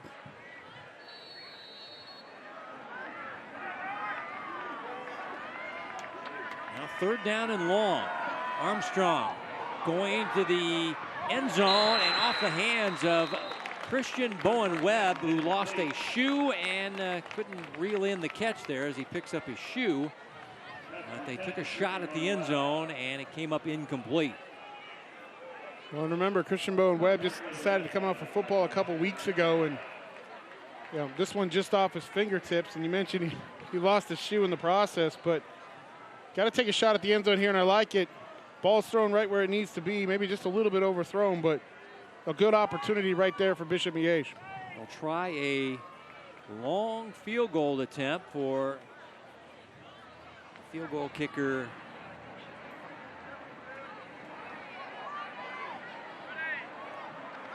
Heenan. And this is well within his range, and he got it. It's up and good. So a connection from long distance by Neenan, who hit from 37 last week, so he was well within his range. And the fans have resurrected themselves. They are back and into this ball game as the turnovers now at 4. The points off the turnovers at 17, and Coach Holmes is got to be feeling better about his team's chances as they get ready to head to the locker room at halftime, as we've got under a minute to go before Hy-Vee at the half. Numbers and highlights brought to you by your employee-owned Hy-Vee stores. Look, I know Miege wanted a touchdown off of that, right, Kevin, to make this a one-score game, but John Holmes has to be feeling really good with the way their first quarter went tonight. Blue Valley Northwest was absolutely dominating on both sides of the football. And now a little bit of momentum shift here in the second quarter. 17 points now for Miege off of 3 turnovers by Blue Valley Northwest, and 43 seconds to go here. You get a field goal to make it 28-17. You're feeling good as a head coach. You got some momentum going here potentially into halftime. Now you got to finish it out. And if I'm Blue Valley Northwest, I'm just kneeling on the football here now, Kevin, especially because you've turned it over 4 times here in the first half. And now Miege is offside on the kickoff. But I'm still looking at it if I'm Blue Valley Northwest and head coach Clint Ryder. Let's kneel on the football, go to halftime, regroup. We're getting the ball to start the second half and see if we can kind of reset.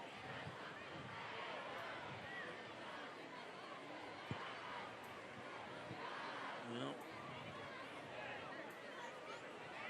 was it offsides or was it a delay of game penalty? Penalty is delay of game on the kicking team. 5 yards, free kick. Brutal to get a delay of game penalty on a kickoff. Correction, offsides. Ah, the correction. Yes. I was correct. Yes. Thank you. Offsides. Mike Marshall, our referee tonight. Round 2. This will be a one-hopper to Cusick on the return. Cusick across the 25, and Mark Borichter says, kneel on the ball, Huskies. Well, I know Blue Valley Northwest has 3 timeouts right now, and you're looking at it going, okay, we've got some high-powered guys and can throw the football deep, and they certainly might here, but this is my conservative nature. Just the way this first half has gone, you know you can do some things offensively. You've proven it so far, and you've just shot yourself in the foot.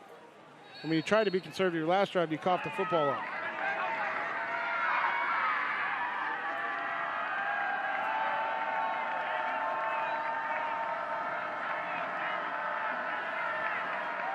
Well, last week they were at -3, and they put it on the field again. Mark, go down on the field and tell them to kneel on the football, because they obviously haven't learned anything. They almost gave it up again. And Coach Ryder, I tell you what here. Well, they don't have to run another play here. Holy smokes. That's why I said go ahead and kneel on the football. Don't take any chances going into halftime here. And they about coughed it up again. Yeah, let's run a quarterback read option. Hey, it's halftime. And you got 4 turnovers in the first half, but you lead 28-17 if you're the home team, Blue Valley Northwest. But you can't feel that great about yourself right now. Miege has the momentum as they head to the halftime locker room, down by 11. As the Stags fighting back on the road. 28-17, your halftime score on the Hy-Vee High School Game of the Week.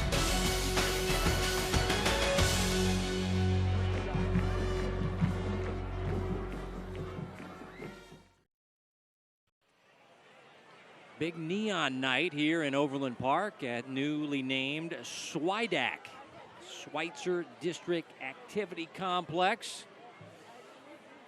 And students loving life in their bright colors as we get ready for the start of the third quarter. And I'll tell you what, a lot of pep in the step of the Miege Stags out there as they've come out of the locker room and they are warming up and getting ready to go for the start of the third quarter. I think you got to be a little fearful if you're Blue Valley Northwest, is the way they finished the second quarter, that can we right the ship here. This first drive will be critical for Northwest, how they come out and take the third quarter kick and how they handle things. Well, it certainly will, and this guy right here played really well in the first quarter, but a couple of big-time mistakes. And Mikey Pauly has let Bishop Miege back in this game. And you mentioned the pep in their step. All the momentum going into halftime. And I think if you're head coach John Holmes from Miege after the first quarter, and right after that third score by Blue Valley Northwest to start the second quarter, you're really worried this game was going to get out of hand quick, but they kept fighting back and took advantage of the opportunities that Blue Valley Northwest gave them. And it's a dogfight right now.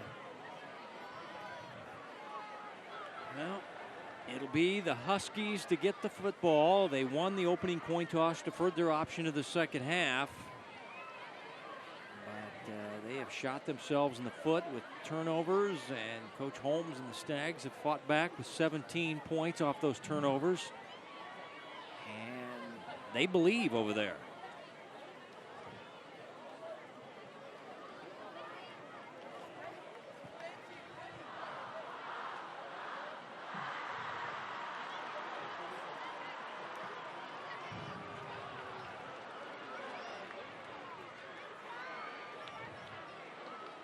Let's go back to the night as far as the first half for Mikey Pauley. Got off to a good start, and then the picks started happening. He got off to a really hot start and started with his first couple throws of the game. And to Max Muehlberger, his big wide receiver, and finding guys down the field. That's Muehlberger again. 8 of 14 on the night, 185 yards, but the majority of that came in the first quarter. Well, this pass was in the second quarter here, but really struggled down the stretch and throwing the ball late down the field, which is the cardinal sin for a quarterback. And then this one right here was this ball either need to be thrown right after he got it on a hitch, one hitch, and throw it out there deep. But it's late, allowing the safety to get over and make the play. So really a tale of two quarters for Mikey Pauley. Neenan has it on the tee, has a nice long field goal in this ball game. And deep back will be Jay-Sean White.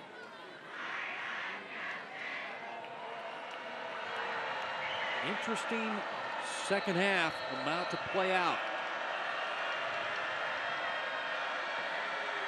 Week 2 in Kansas, and this will be taken at the 1-yard line by White.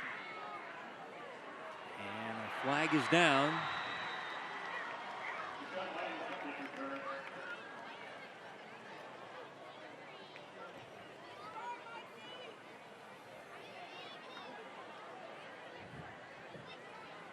Well, I'm not seeing any flags here, so something was thrown on the field. There was, okay, it was a Gatorade bottle was thrown on the field, and that was bright, and that threw us off there. So it'll be 1st and 10 from the 20-yard line. Or beg your pardon, the 18. And now Mikey Pauley under the gun, but still leading by 11 on 1st and 10. And the running play is shut down by the Stags. Well, big guy up there kind of clogged things up there. Not to be sarcastic here, Kevin, but two positives on that play. Number one, they got the exchange correct on the handoff, and then Miege stuffing it right off the bat. When they've on first down runs, they've had difficulty stopping that tonight. That momentum's carrying over here, at least for one play. Zadehi, they call him Stewie, sophomore. A lot of upside there. And Reed doing a good job on that defensive line. 2nd down and long. Pauley, the play action. Quick flip, and Stubblefield has it go through his hands, incomplete. And he taps his chest saying, "My fault," as that was a dropped pass. It was a big missed opportunity for Blue Valley Northwest because Stubblefield was wide open and there was nobody out there for Miege, and that was going to be a huge gain. But as it stands now, it's 3rd and long. Stags defense looking for the 3 and out as their fans making a lot of noise on the visiting side. Pauley back to pass, flush from the pocket. Has some running room, asking for some blocks, and gets one, and will run for the 1st down. As he's able to get it to the 38-yard line. It'll be a run of 18 yards. Good blocking downfield for the Huskies. What's the big run? And Miege and Colin Williams just unable to contain Mikey Pauley in the pocket. When he gets outside, he's got enough speed, Kevin. Picks up a block on the outside, and as you mentioned, an 18-yard run, and more importantly, for a first down.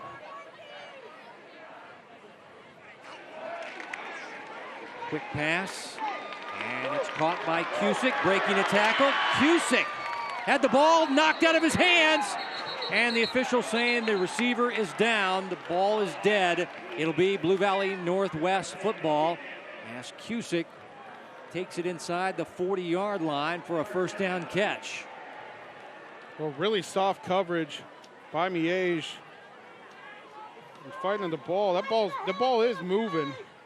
Let's see here. It's moving here. But yeah, his knees are down. Well, this goes for 24 and a first down. From 38 to the 38 on the other plus side. Here's Stubblefield up the middle. He'll get a quick 7 yards. He's taken down by Justice Betts, a sophomore who was out week 1. Good to have him back in the Stags linebacking core. Second down and short. Here's Stubblefield again. Again, it's Sadehi. Rosto Sadehi, sophomore. Good job on the defensive line. Stubblefield with a couple of rushing touchdowns tonight. Able to get close to the first down. It'll be third down and short. Third down and about a yard.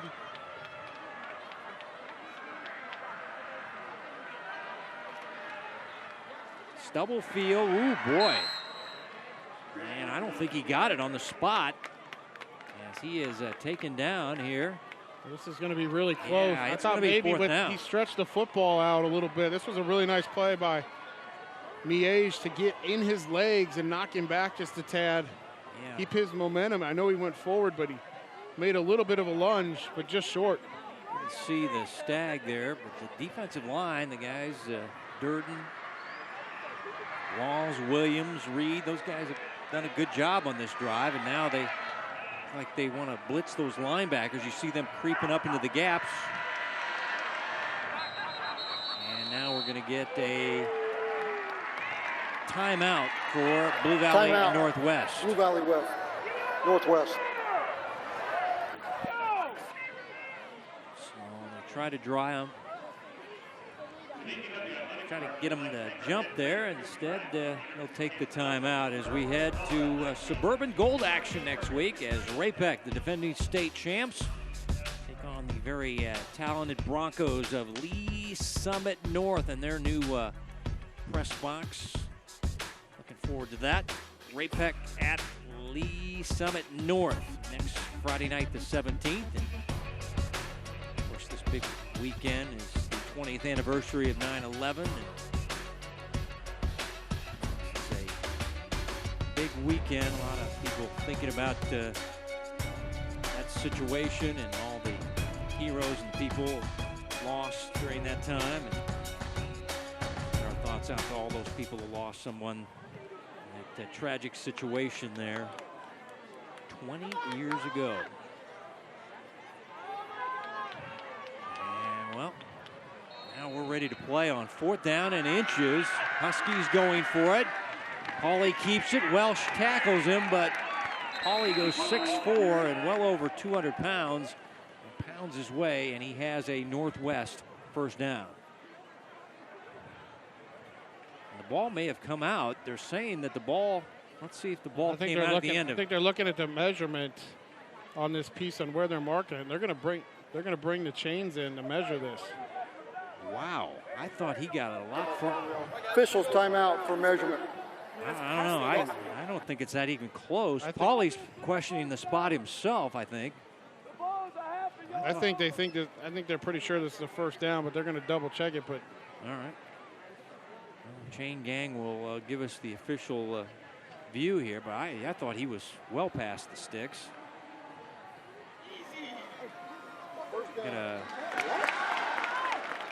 close-up view from our camera guy, Brian Luton, and it is a first down.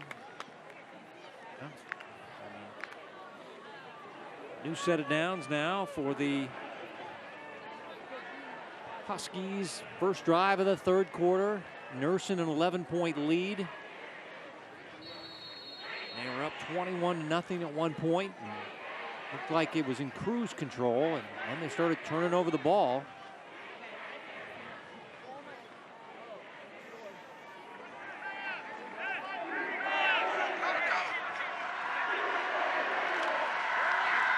Pauly, the fade, looking for two receivers in the area. He got it. Touchdown.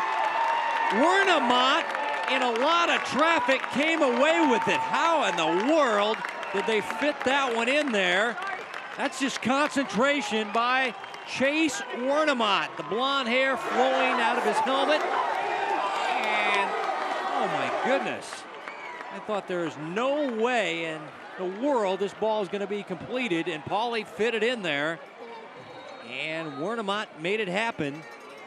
And that was the blonde hair. The curly blonde hair strikes for a touchdown. As the extra point by Bianca Lana is up and good. Well, this ball is not even to Chase Wernemont. Let's get this straight right now. This is up the seam to Stephen Witter, and the ball drifts to the outside. And Wernemont recognizes it and comes in, and there's a pile of bodies, and this is really just a jump ball, and you're going to watch this ball kind of get deflected and land right in his hands. It's a tremendous concentration. Tremendous concentration by Wernemont right here. As you see this, it's a jump ball. Lands right in the breadbasket, and it's a touchdown for Blue Valley Northwest.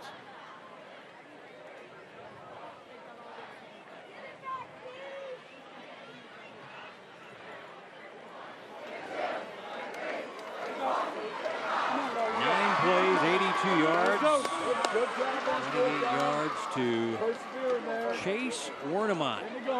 Got it. All right. Great catch. And a fourth down conversion, Kevin, on 4th and 1 to keep the drive alive. This Mikey Pauly by about a foot, just past the sticks, extended that drive. Well, that's 3 touchdown passes now for Pauly, go along with 3 interceptions. As kick sent down the field. And the Stags on the return. This is Putz. And he is body slammed back. Well, if you're the Stags, the Huskies have responded. Now you have to respond here. Otherwise, goes back to a ball game like we saw there in the late first quarter, early second quarter, where it looked like the Huskies were just moving at will. Going to show you can score some points without the help of a turnover. Quick pass, Putz the catch, the good move. And they'll get it out to the 27. Mariano with the stop. I like this. This is what worked for Miege in the second quarter. Short, quick passes, and then take a couple shots down the field. But getting some shot, or getting your quarterback in a rhythm, high percentage throws. And Putz is a guy you want to get the ball in the space like that and let him do a few things, because he's electric once he gets the ball in his hands. And the cramping starts here in week 2. It is hot. I'll tell you what. We got to the stadium and we were breaking out the sweat towels here to do the wipe down, because it is definitely, it was hotter than it was earlier this week. It's nice in the morning, you get up a little coolness in the air, but when I got to the stadium, it's like 90 and windy. And what the heck is going on outside of Swidak? We've seen more blue lights, we've seen fire trucks, police, paramedics. Well, for one, Kevin, I'll tell you, because I live out this direction, yeah, the fire station right down the road. Yeah, I know, but we've seen that. And then we've seen 2 police cars go by. I think we've seen an ambulance go by. And of course, you know, you got St. Andrews Golf Course, where I used to work as a youth and play bad golf. And then, soccer heaven there. If you're a youth soccer player in Johnson County, you've been over there. 135th Schweitzer. All kinds of happening. A lot of blue lights, though, tonight, looks like. And we are back after the cramping. 2nd down and 4. Birch cut back. And the flag is down at the 26-yard line.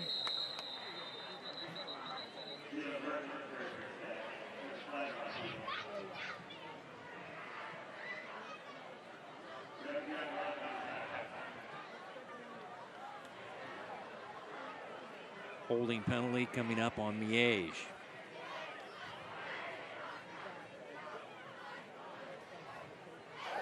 Holding on the offense, number 51. 10-yard penalty, repeat the down.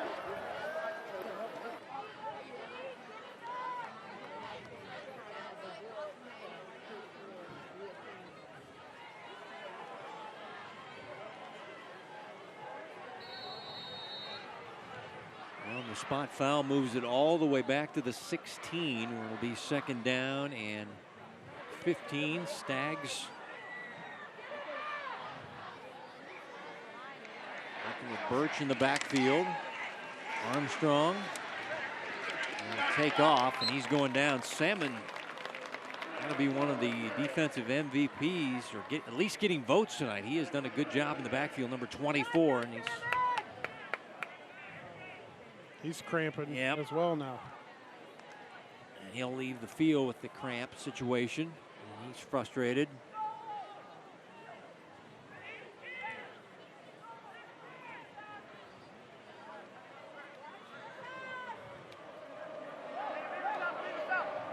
After no gain on that last run, it'll be 3rd down and 15. Armstrong looking deep down the field, and Coppage can't run underneath it. It's incomplete. Coverage there for the Blue Valley Northwest side by Mateel, the sophomore cornerback.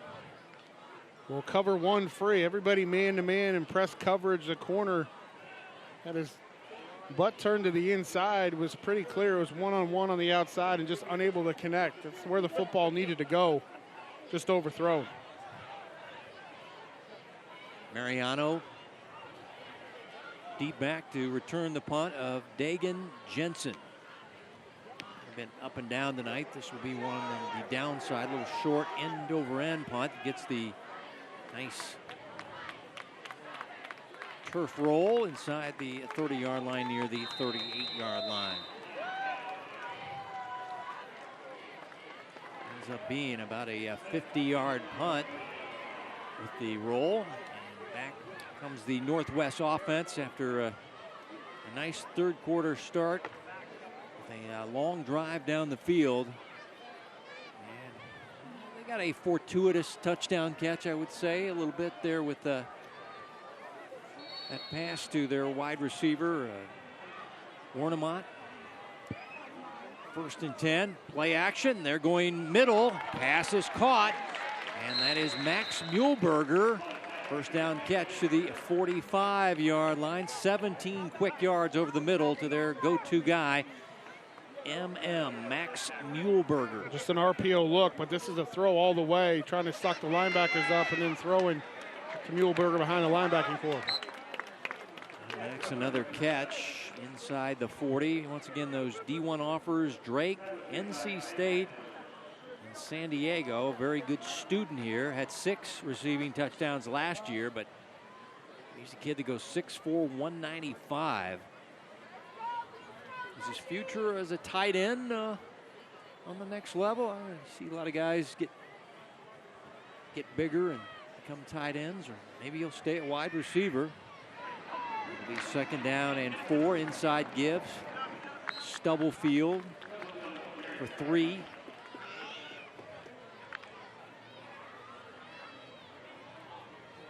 It's going to be 3rd down and less than a yard.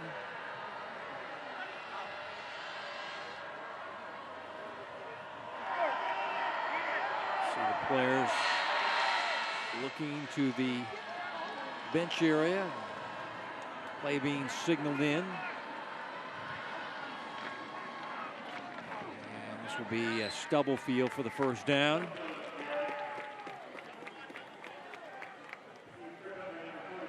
Miege putting a lot on the shoulders of their middle linebacker in Jake Welsh. Their leading tackler from a year ago, close to 80 tackles, 14 tackles for losses, with their leading tackler coming into this game. 3-year starter. They rely on that senior on the inside. 1st and 10 from the 32. Need a stop if you're Bishop Miege. Pauly, take off. Good open field moves. Pauly with the stiff arm. Still on his feet. 5. Touchdown, Mikey Pauly. Wow. Great moves in the open field. Went with the stiff arm and weaved his way, and we got a flag down.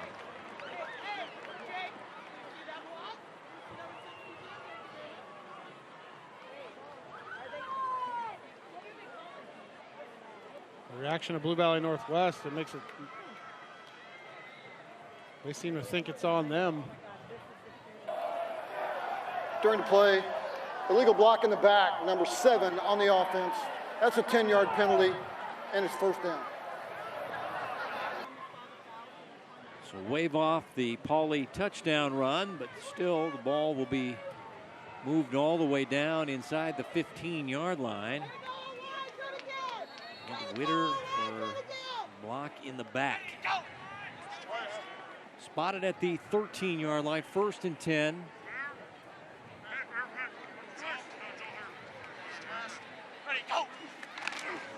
Stubblefield in trouble and going down. Nice play there by Cameron Durden. Let's go back to the penalty call on the Pauly run. Let's find 7 on the field. Yeah, right there. That's his head's in front of the shoulders, and that's on the side. That's not a great call by the official right there.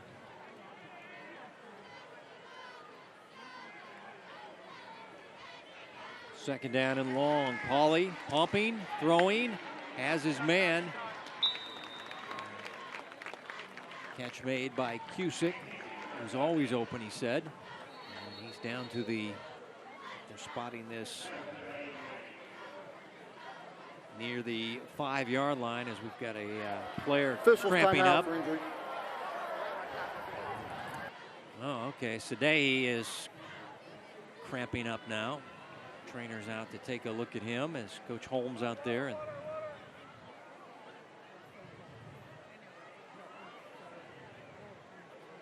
this shouldn't be happening week 2, by the way, guys. This should have been resolved here. Yep. Yep.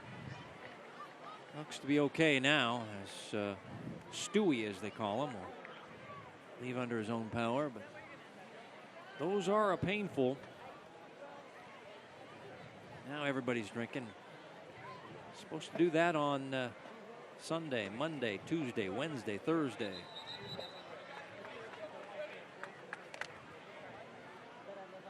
Well, the ball down to the 5-yard line, and Miege needs a stop here. Otherwise,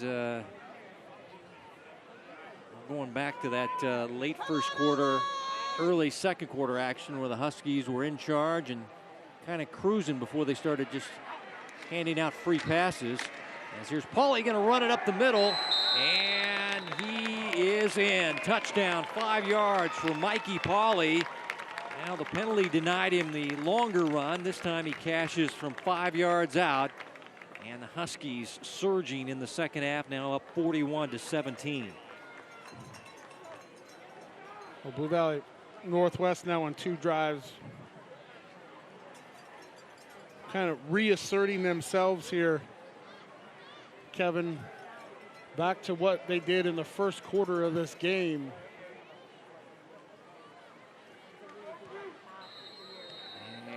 Biancalana limps it over the bar. It's up and good. This is just a design run for Mikey Pauley. It's a design quarterback run all the way, and using his big frame and athleticism at 6'4", 200 pounds. Just straight ahead into the end zone for Blue Valley Northwest. So how do you assess the night? 3 touchdown passes, got a rushing touchdown, but he's also had 3 very bad interceptions. So I think it's been an up and down night for number 10 for the Huskies, but right now his team in charge here, late third quarter. Well, he's had a decent night, Kevin. He just made 2 really bad decisions right from the quarterback. That could have cost him, and had the fumble and then the 2 INTs. But 14 to 21, 260 yards and 3 touchdowns. Well, his night looks probably a little bit different without those 2 INTs. And this game and the score is obviously a lot different. Wait, run it back. Where you at? You got 2 INTs, I beg your pardon.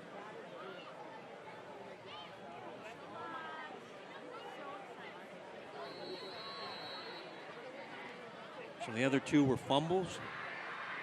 Okay, 2 fumbles, 2 INTs. So I beg your pardon there, Mikey. I keep saying 3. I thought it was 3. Now the ball kicked out of bounds.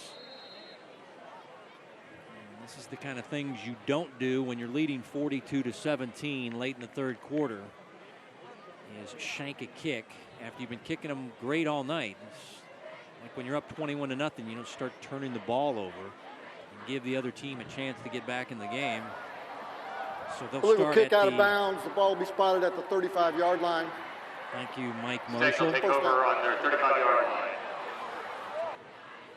1st and 10 from the 35-yard line.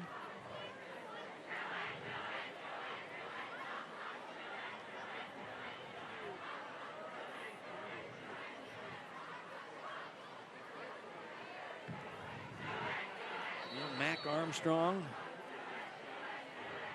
buckle up your chin strap and let's go. You're down big. You're in the third quarter. Gonna run it himself.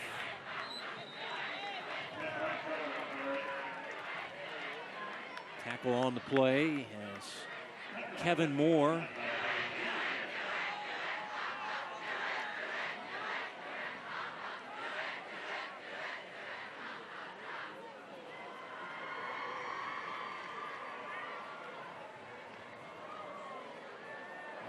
Check that last tackle. I believe it was Salmon on the stop as this pass caught by Jensen right at the first down stake. And he's gang tackle there. And will be enough for a first down as Jensen did get it across before he was pushed back. Showing all that swag with the face visor there. 1st and 10 from the 39. Armstrong one hops to the sideline looking for Jensen again. Quarterback was hit after letting go of the pass, and now everybody is up in arms. There is a flag down where the scene took place, and there might be a late hit coming up on defensive lineman Carter Worthington for Blue Valley Northwest. Let's hear what Mike Marshall has to say.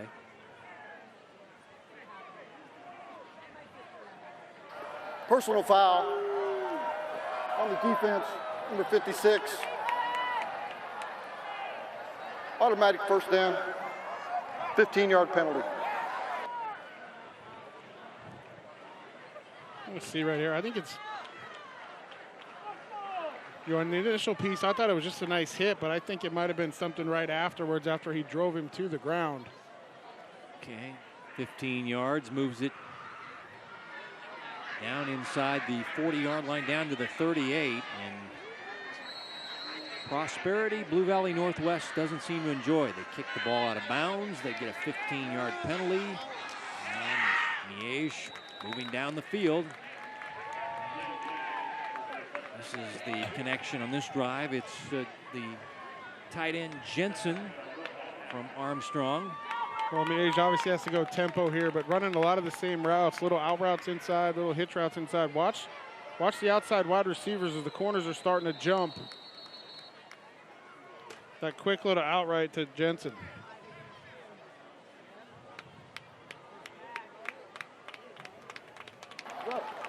On the offense, false start, number 10, 5-yard penalty, repeat the down. I think they got the wide receivers, never really set themselves. And they're all flinching and moving and not set. This will be 2nd down and 9, back to the 37-yard line. Going down the sideline, and the pass is caught. And it's Tommy Wright again. Touchdown, Bishop Miege. This play is working. Number 19 down the sidelines with his 2nd touchdown catch of the night. Tommy is right tonight. 37 yards on the hookup. Wright caught a 21-yarder back in the 2nd quarter.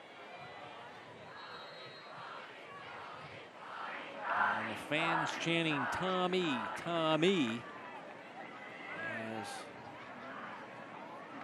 Neenan, a high snap. And now Armstrong will throw it away, and it's going to be intercepted. The play is dead. There's no points going to be tacked on here for Blue Valley Northwest. It's just a failed PAT. The point after is no good.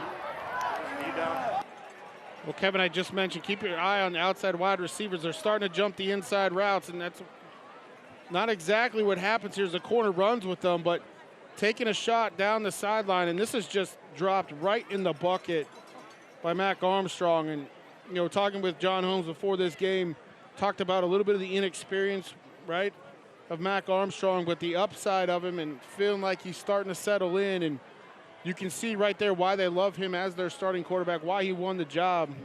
He's had a really couple nice deep throws and connected with Tommy Wright down the sideline again.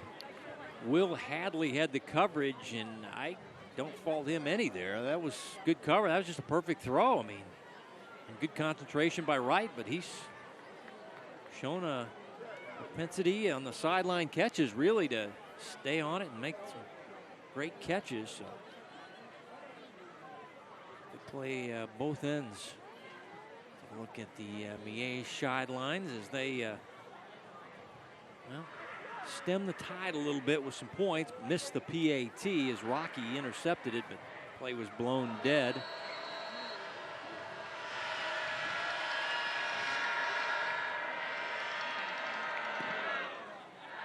This will be a return for Cusick from the 10-yard line. And nice coverage there by the Stags as Nathan Hayward, special team side. It was a high snap here that was the bugaboo. High snap, and just a nice job by Mac Armstrong to get hands on it. And of course, in high school football, this is a dead play anyway, so you can go ahead and throw it up, and just in case.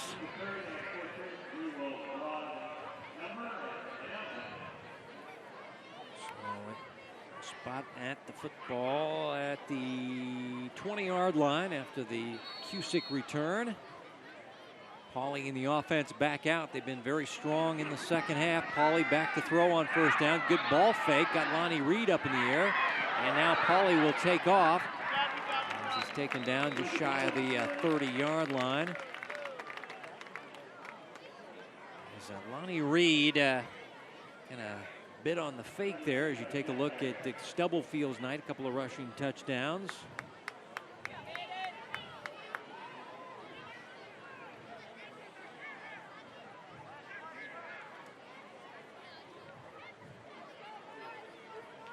Second down and short.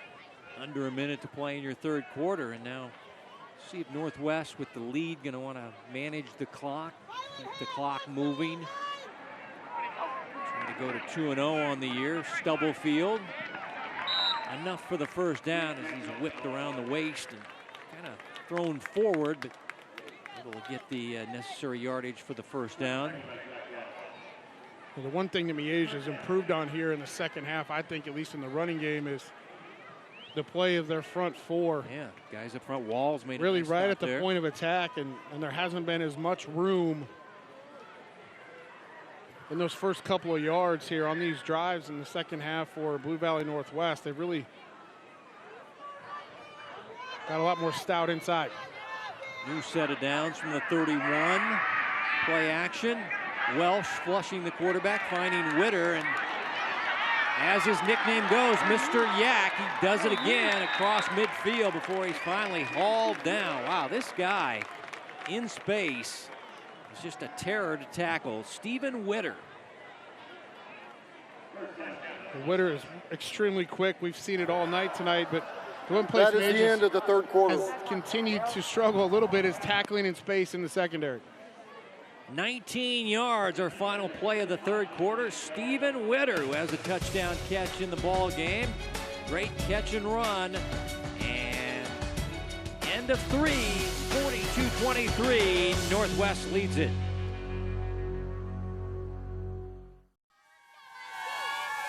Hy-Vee scoring by quarters, and pretty balanced attack for Blue Valley and Northwest. Miege took advantage of the turnovers. Got 17 points in the second quarter and just hanging around here. This ball game not over. Still have the fourth quarter to play. And tell you what, we've seen a lot of things tonight. This ball game.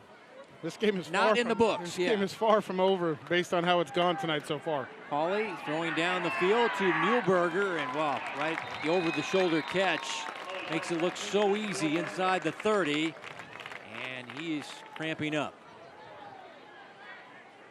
So it's a first down catch and a calf cramp to boot.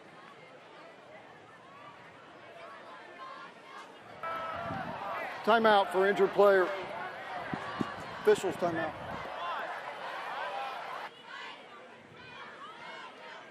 That's a nice throw by Mikey Pauley. Muehlberger on a corner route to the outside. Just drops this over the shoulder. It's actually a little behind Muehlberger. It goes up and makes the catch. And of course, immediately starts cramping up. So 21 and a first down as Muehlberger will check off. And his shoulder pads fixed and hopefully get some fluids.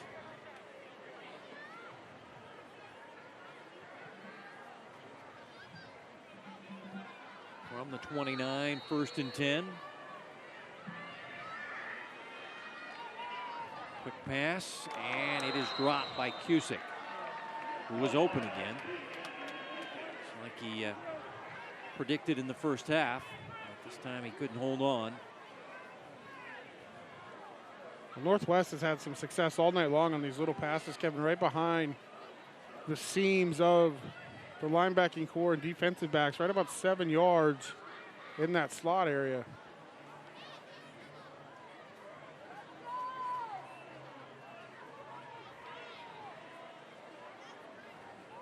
Thought we'd see a lot more running out of Northwest to manage the clock. Instead, they feel like they want to throw the football.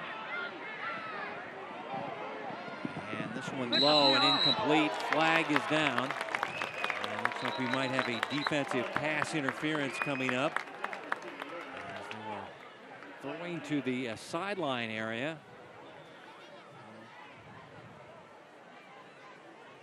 Let's take a look. We're going to get a sideline view. Yeah, ground level view there as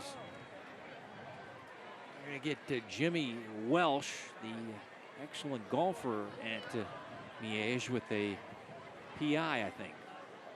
Pass interference on the defense. Number 9. It'll be a 15-yard penalty. First down.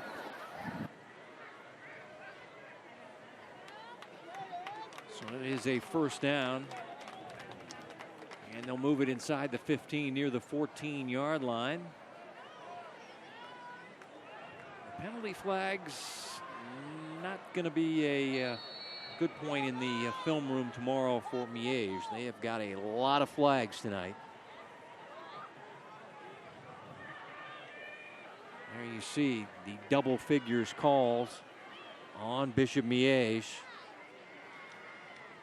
Inside handoff, Stubblefield works his way near the 10. It'll be a gain of about 4 yards for Grant Stubblefield.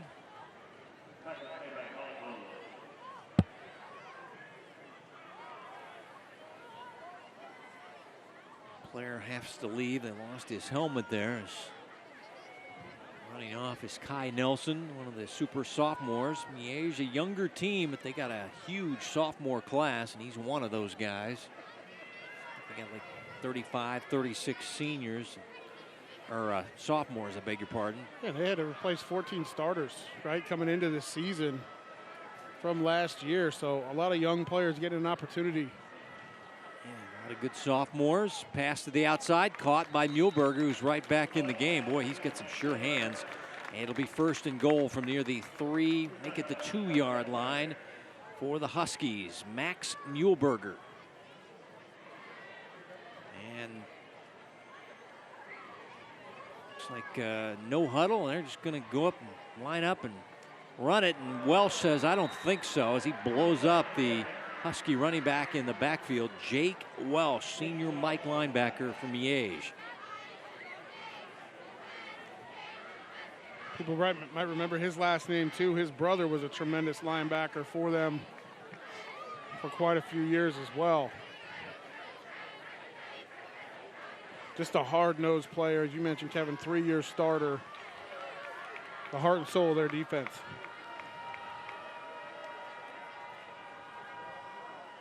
And they give it off to Stubblefield. He'll get it down near the 1-yard line.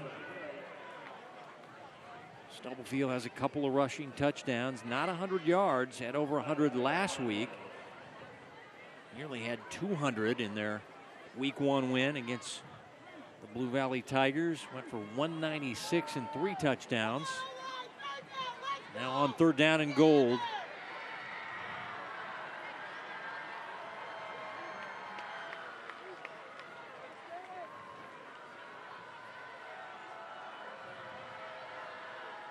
Play action, wide open receiver. Muehlberger the catch, about 5 yards deep in the end zone. Touchdown, Blue Valley Northwest.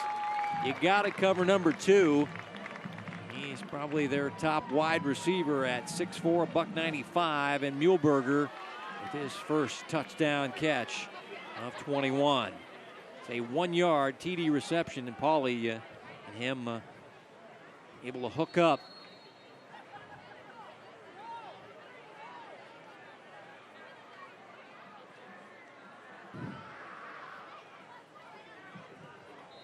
Biancalana right down the middle.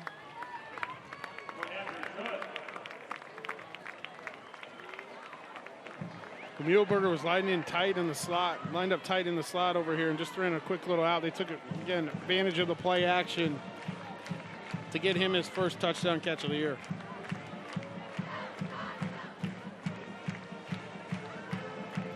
Last week it was all about the running game, the big game from Stubblefield and Pauly running the football. And tonight we're seeing more of a mixture with the passing game and the running game, but still 49 points and still a lot of time left in the 4th quarter for the Blue Valley Northwest squad. There's Muehlberger on the sideline. He had a good game tonight receiving, over 100 yards and a touchdown for Max.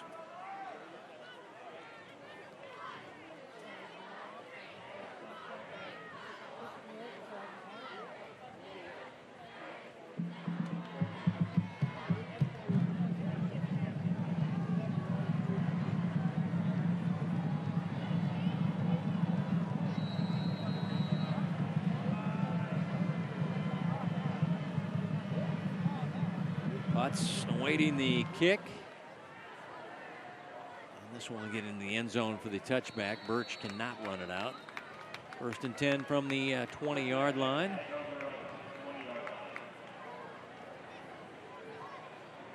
And another helicopter flying over the stadium. Boy, this stadium gets a lot of action here. You live in this area with the fire trucks and helicopters and police cars coming through here. It's never a dull moment out here, okay, Kevin, in southern Johnson County. Yeah, I'll go back to Roland Park where when the wind blows, the power goes out.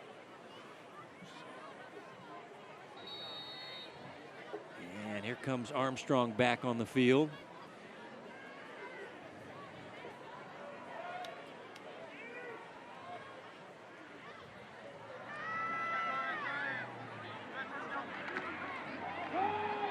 Cutback run by Birch. Limited gain.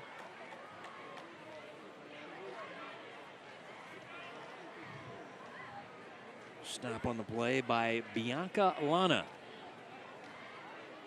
Buddy Bianca Lana's son. Buddy was a shortstop for the Royals. Now I believe is, according to the coaching staff, a life coach out in California.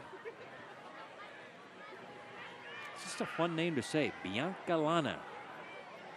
As here's the pass down the field, has a man, and the catch is made.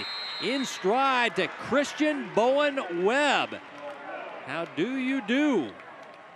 The basketball player, now wide receiver with a big play, down to the 35-yard line. Well, they've tried to connect a couple times this game and have not been able to do it, but this time, Bowen Webb on the post route, and Mac Armstrong throws a strike. It goes for, looks like, 42 yards and a first down. So big play. Christian Bowen Webb plays for Coach Zeke and the defending state champs basketball team. Let's go back to the guy getting some time out there, Christian Bowen Webb.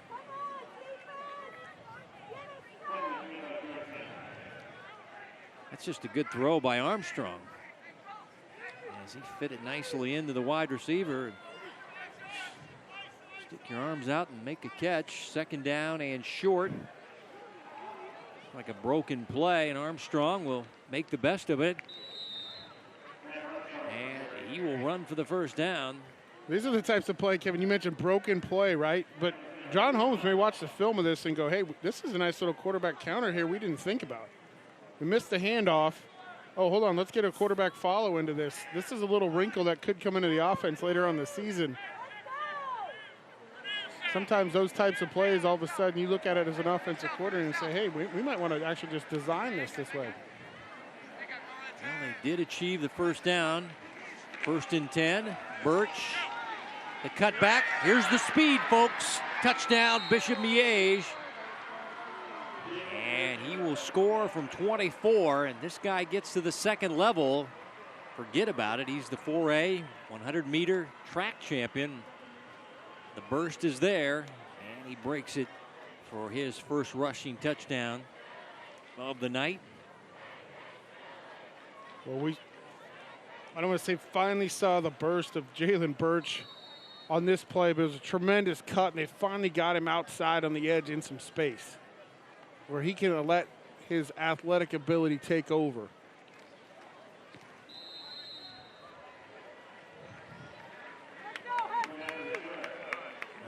Start with the long pass down the field to Christian Bowen Webb. Well, this was the chunk yardage play, Kevin, that got this drive really going in the spark for Bishop Miege. Finally able to connect Christian Bowen Webb. But watch, they finally get the edge sealed, and then right there puts on the brakes and hits that burst up north and south. That's one thing Miege has not been able to do, is really get him in an area one-on-one with the defender where he can make that cut and allow that athletic ability and burst to show off. 5 plays, 80 yards, under 2 minutes. Capped by the Birch touchdown run. His third of the year, his first of the night.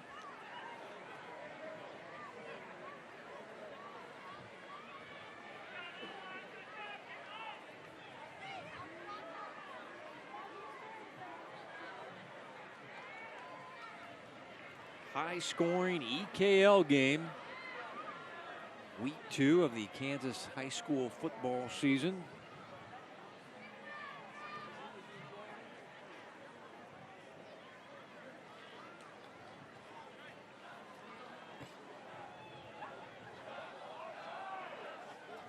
Teal, the deep man, along with Jayshon White. They wait near the 5-yard line. Will they kick it deep, or will they go short and try to get it? This one bounds down the field, and this will be Mateel on the return. Good coverage by the Stags. Betts with the special team stop, and we got a flag down.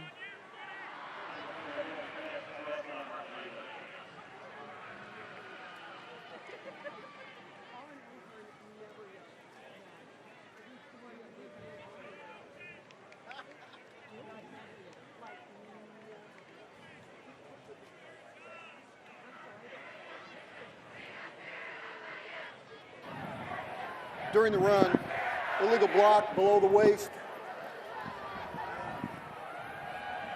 Half the distance penalty, first down, number 20.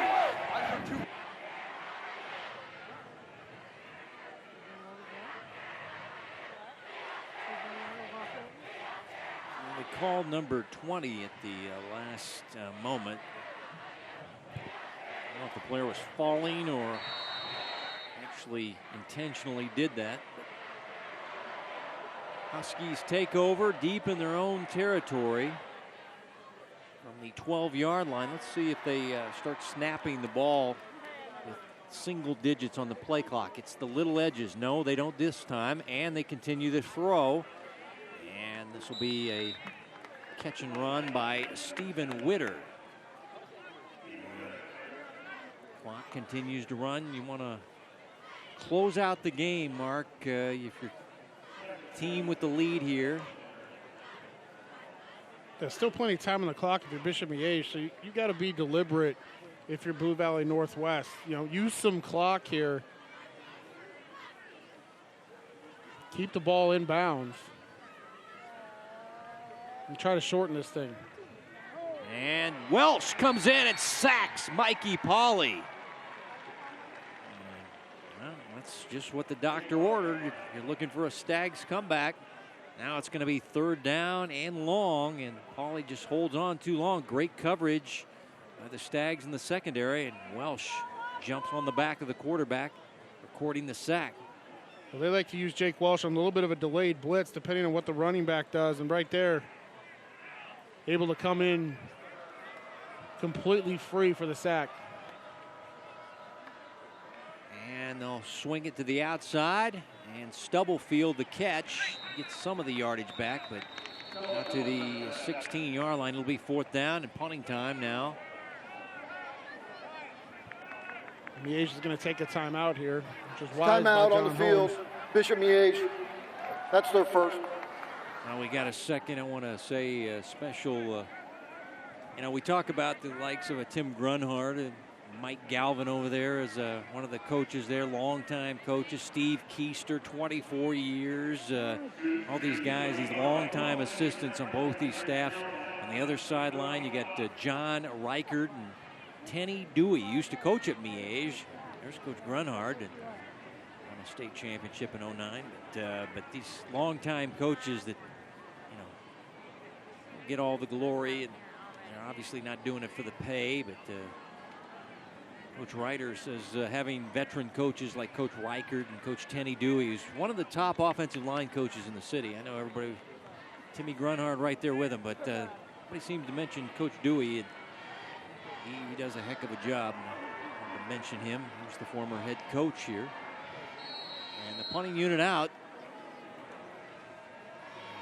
Get ready. 20 punts tonight for the Blue Valley Northwest squad. It's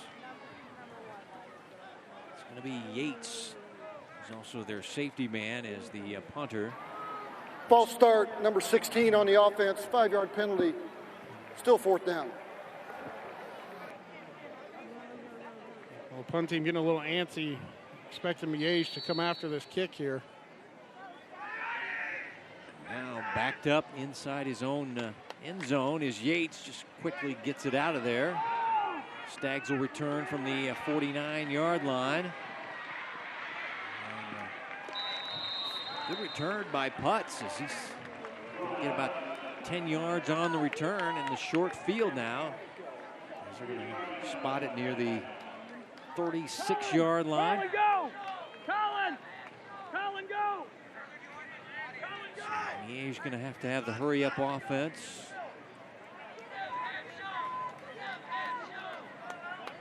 I'd watch for Miege to take a shot here early on this drive as well. Need a quick score, but they're going to play with some tempo, of course.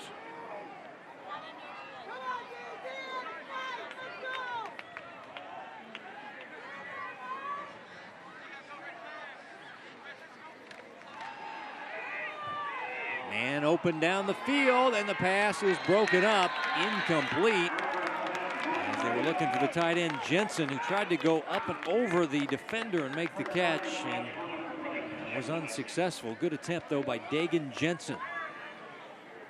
It was a well-designed play, little rub route. Jensen, this ball just a little bit underthrown it, unable to come up with it. But I'll tell you what, Kevin, they had Christian Bowen-Webb at the bottom of the screen, one-on-one. And he put a move on the corner and was wide open with no safety help over the top. Maybe he went back in the huddle and mentioned that to the junior quarterback. Let's see. Scrambling, now throwing. Webb wide open. There you go. Good call, Mark Richter. Christian Bowen-Webb wide open on the near side. You wide receivers, guys are always open, and this time number 3 gets his first ever touchdown for Bishop Miege.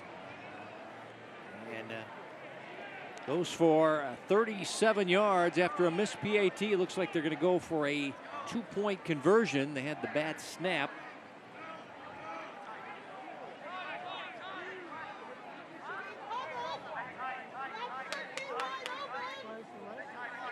So Bowen-Webb, the basketball star turned maybe football star as a wide receiver. You never know. Screen pass. And Putt's not going to get there. The 2-point conversion try is denied. And that was Beheimer with a nice stop as we go back to the touchdown to Bowen-Webb. Well, the same play basically, and he was this open on the play before as well. They were at cover 2 look to the bottom of the screen, and the safety is reading the quarterback's eyes the entire way, which is why the corner releases him and lets him go. But there's no threat in the flat, and even at cover 2, the corner should still carry the vertical a little bit. Miege going for 2 here, trying a little hide route with Putts behind the line of scrimmage, but Northwest does a nice job in pursuit, not allowing him to convert it.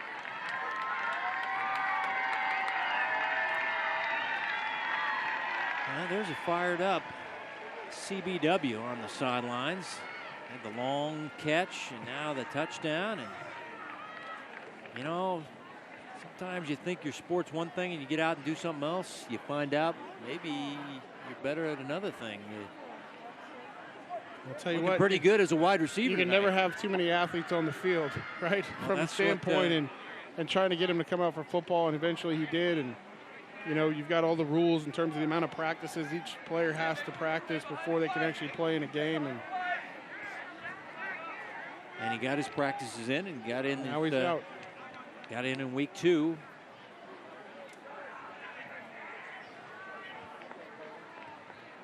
I'm sure the onside kick is coming Yep. here. Hands team, yeah. Stubblefield, the guys with the good hands are moving up. Here's the onside kick.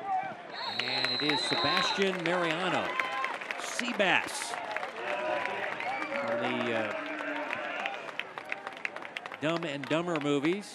As you take a look at the sure-handed defensive back. Well done, protect the football. Yep. Get down. All right, trivia question. You're somewhat old. Dumb and Dumber, the character played by Cam Neely. Yeah, okay. And he played for who? The Boston Bruins. Oh, man, I can't get anything past you. Come on. You know, I've used that question on a lot of people. They didn't know he was an actual professional hockey player. And, yeah, Cam Neely. That's right, good call. Boy, Bo Richter's on fire in the 4th quarter. Throw it to number 3. They throw it to him. Touchdown. Cam Neely. Easy. Little jet sweep action to Witter. And Witter. Witter's just good at football. He runs for a first down. Guy not the biggest guy in the world, but he is quick. And once he got around that edge, I'll tell you what, he has been tough to tackle tonight for Miege in their secondary.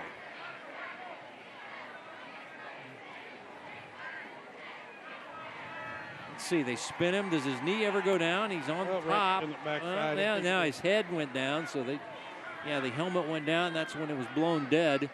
But it is a first down to the 35 for Witter.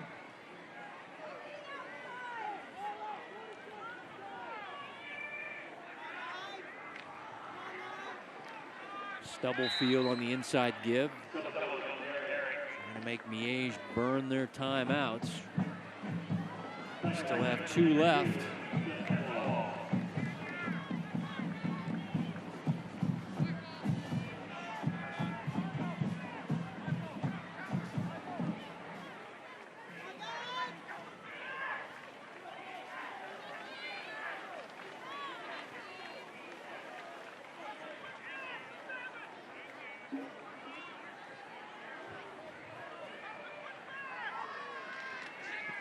Pauly to throw to the outside.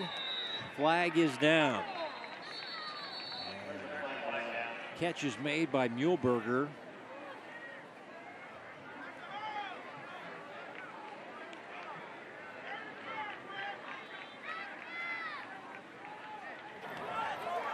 Holding on the offense, number 62, 10-yard penalty, repeat the down.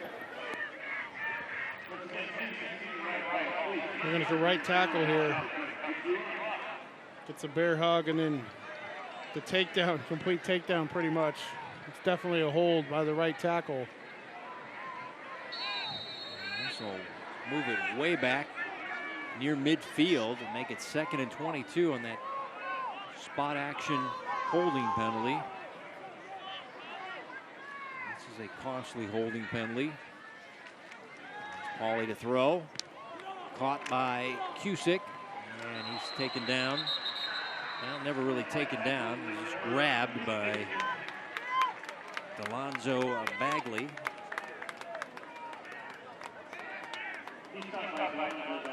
Getting some of the penalty yardage back. Cusick had a nice touchdown catch of 29 yards back in the first half.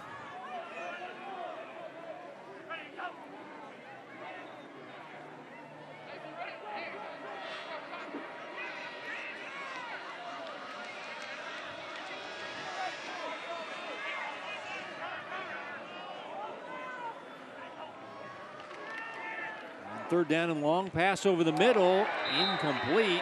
Now the receiver went down as he was hit trying to go for the ball. Callahan kind of ran into him, the safety, but I don't see any flags, so no flags on the play. It's 4th down. Well, let's take a look at this up the middle of the field, and the ball's over to the right, to the receiver's right-hand side. I agree with the no call on that play right there. Didn't impede him whatsoever for making the catch.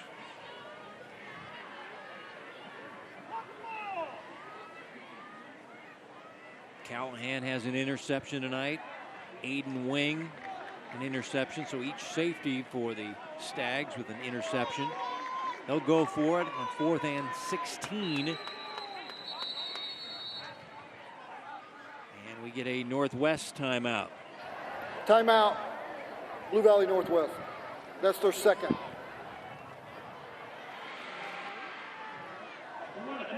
I would expect a quick kick here, Kevin. I don't, and maybe you're getting organized for that, because I don't understand running a play and going for it here on 4th down with the ball on the 41-yard line. There's too much that's happened over the course of this game.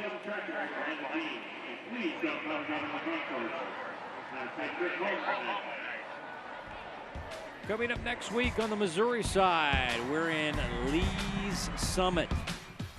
We're at North High as they play host to the defending Class 6 state champs, Coach Martin's team. And that should be a good suburban goal football game next Friday night, the 17th, 7 o'clock on Spectrum Sports, our Hy-Vee high school game of the week.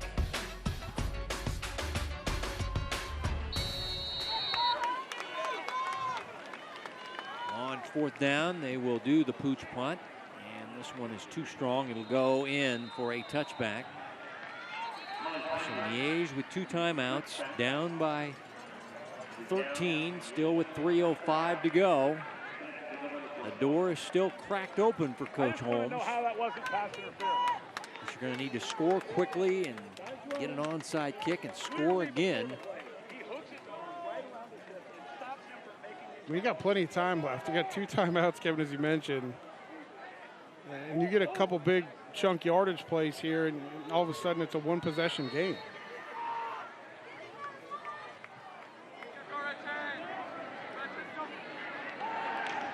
Armstrong throwing outside. Good catch there. And a body adjustment by Putz.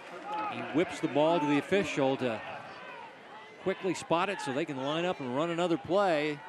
Clock continues to run. That was a heck of a catch by Putz. Gain of 9.5, second down and short. Pass to Jensen, incomplete. Flag is down, and Jensen is shaken up. As he was drilled on the play. This might be early. This was early, Kevin, but this also may be a targeting penalty as well because his head was down as he came in.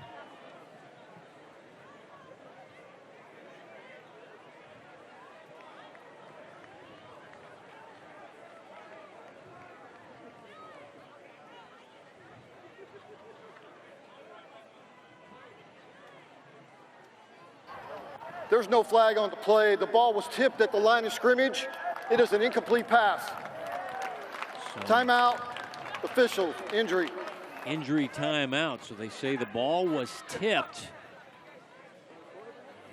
And 89 gets really hit hard here, and he's still down on the field.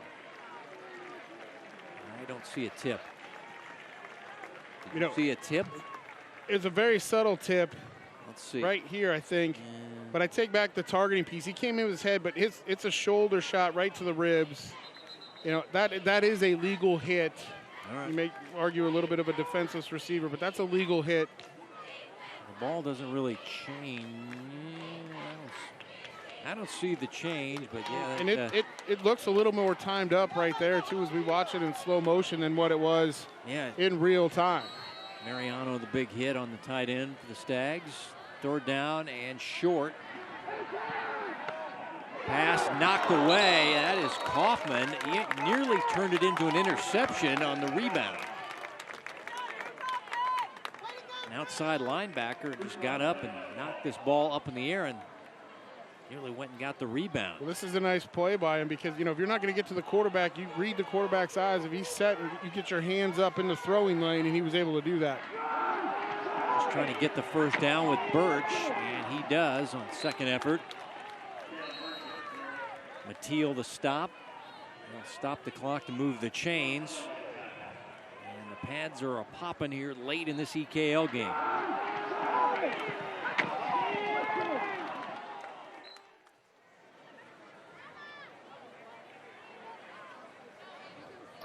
Timeout.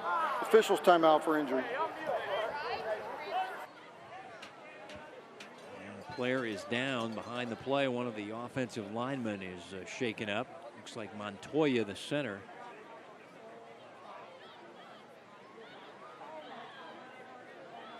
So the Stags getting some guys nicked up late in this ball game. We saw some cramps earlier on both sides in the 3rd quarter, but hopefully nothing serious. They lost a player last week to an ACL, P.J. McCallum. You don't want that kind of injury. Is Montoya going to try to walk it off? The big center, the junior.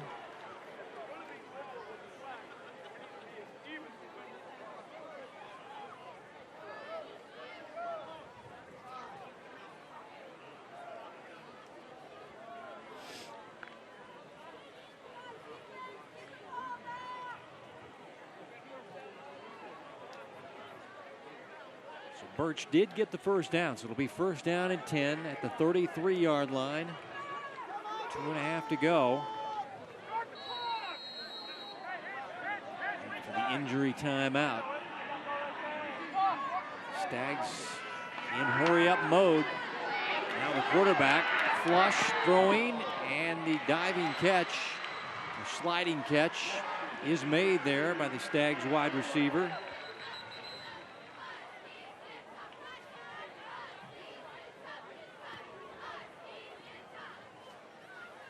That was Hollis Moeller. This is a first down by the spot. And is Mac Moeller's little brother. Mac now at KU. He was the top receiver for the team last year, playing with the Jayhawks. Timeout for measurement.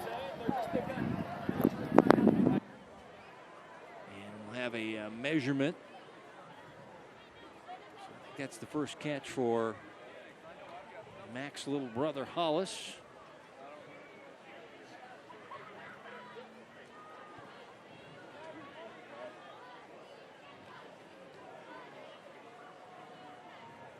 Thanks to our ADs.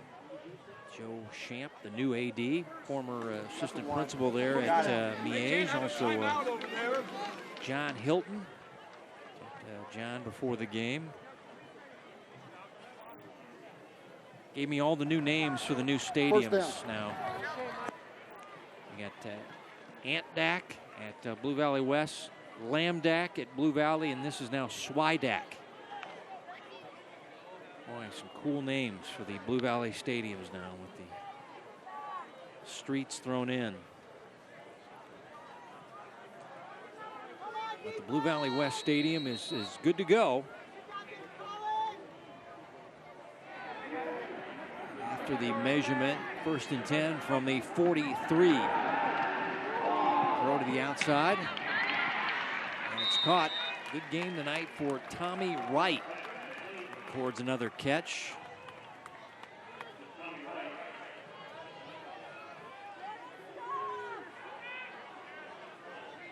Gain of 5, 2nd down and 5.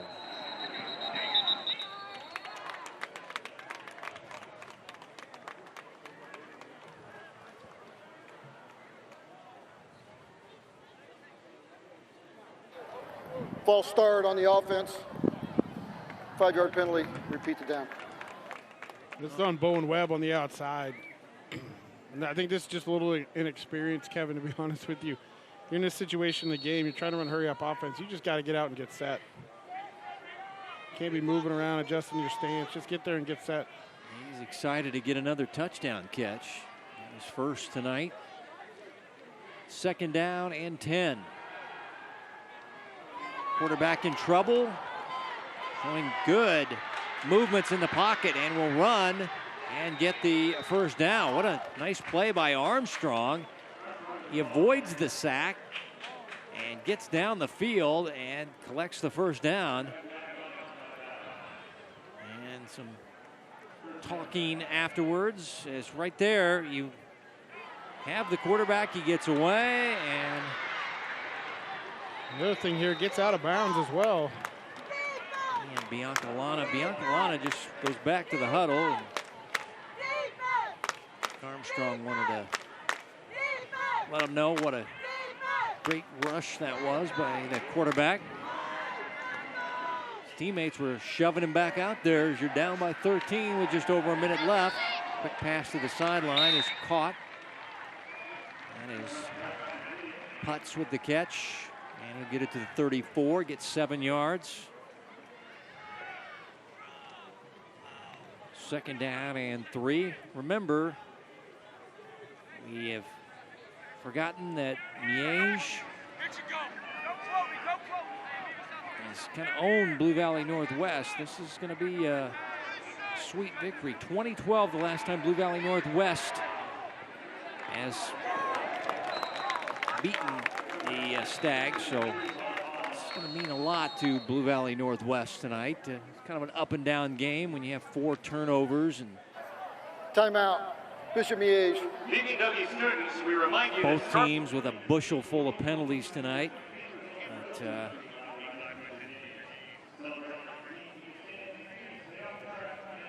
high-scoring game with just over a minute left.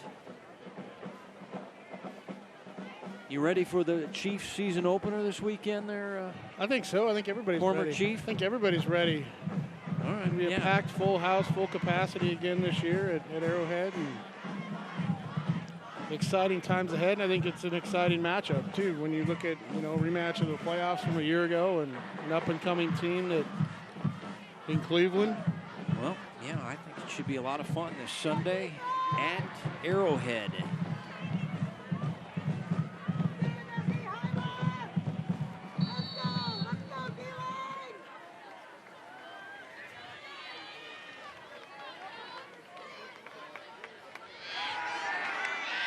Quarterback hit as he throws, and it's behind Putz, and he can't reel it in. And Armstrong took a shot there by Rinaldo just as he got rid of it. And now we're down to 4th down and 3.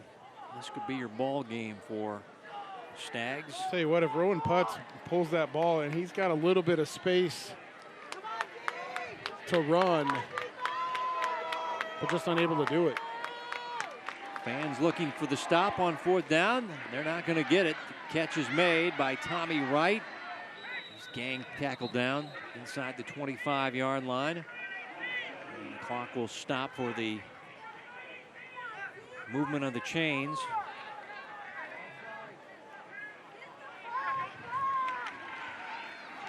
Now the fade looking for Bowen Webb, and it's broken up. And there's a young man down on the field that's in a danger zone. And somebody is going to get a demerit on babysitting tonight, because that is dangerous. Just, yeah, there you go. You want to lift that young man up and get him away from the field. Bowen Webb had this ball in his sights, and then it hit off the helmet of Mariano, and Bowen Webb said, "I'll catch the young man." My goodness.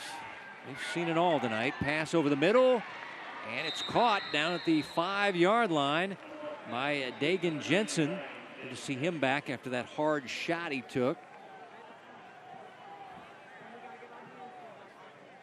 Timeout, Bishop Miege. That's our 3rd and final timeout.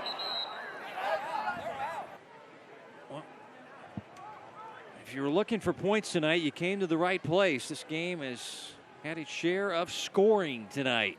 As we go back through some of the early scoring in the ball game. A lot of big plays early in this game. Miege countered with a little trick play, little gadget, sneaking putts out. And of course, these were after a couple of Blue Valley Northwest turnovers. The Mikey Pauley plunge into the end zone. The play action to Max Muehlberger, and that's where we're at. 1st and goal from the 5-yard line. As Miege keeps on fighting, and it's a catch by Putz, I beg your pardon, and Mariano. Sebastian with a hard hit there from the secondary. And the clock continues to run. Mac Armstrong had his tight end wide open with nobody around him in the middle of the field. Spiked by Armstrong to stop the clock. And that'll be 3rd down and goal from the 4-yard line.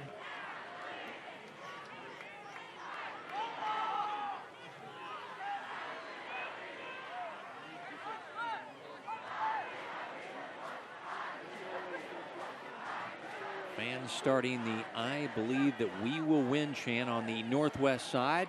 First time since 2012 beating Miege. Pass wide to Putz, incomplete. Now it'll be 4th down and goal.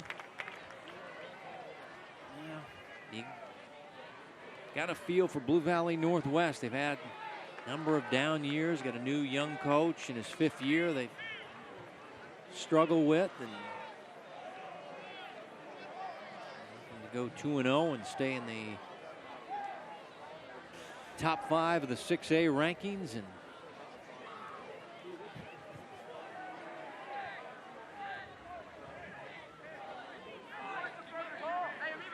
Coach Ryder saying, get this game over with. Here's your ball game. Fade to nobody in the back of the end zone. Ball over on downs, and the clock now at zeros.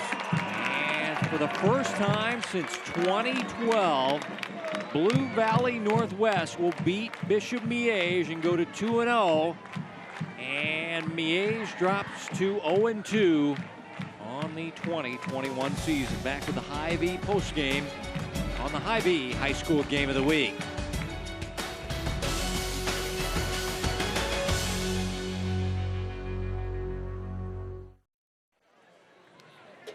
A celebration here at Swidak for the first time since 2012. Blue Valley Northwest will beat Bishop Miege and go to 2-0, but it wasn't easy, Mark. They had the big lead.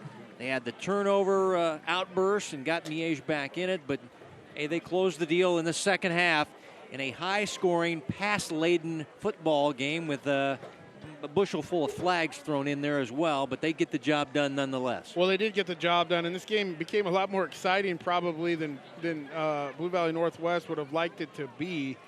And just a lot of mistakes that Bishop Miege capitalized on that kept them in this football game. And even fighting down here to the end, we saw, if they were able to score with a minute or so to go, have another opportunity in a one-possession game with another onside kick. So you got to credit Bishop Miege for keeping the fight going throughout the course of this game, because there were several times when it looked like it was 100% over, but kept inching back and fighting. But a huge win for Blue Valley Northwest, Kevin, as you mentioned, on their home field here tonight. It wasn't pretty for them by any means. They'll have a lot of things to look at on the film and some decisions and some key plays that were fortunate for them tonight, didn't cost them the game. Special thanks to our school ADs again, Joe Shampa, the new AD at Miege, John Hilton of Northwest. Thanks to our coaches, Clint Ryder and John Holmes.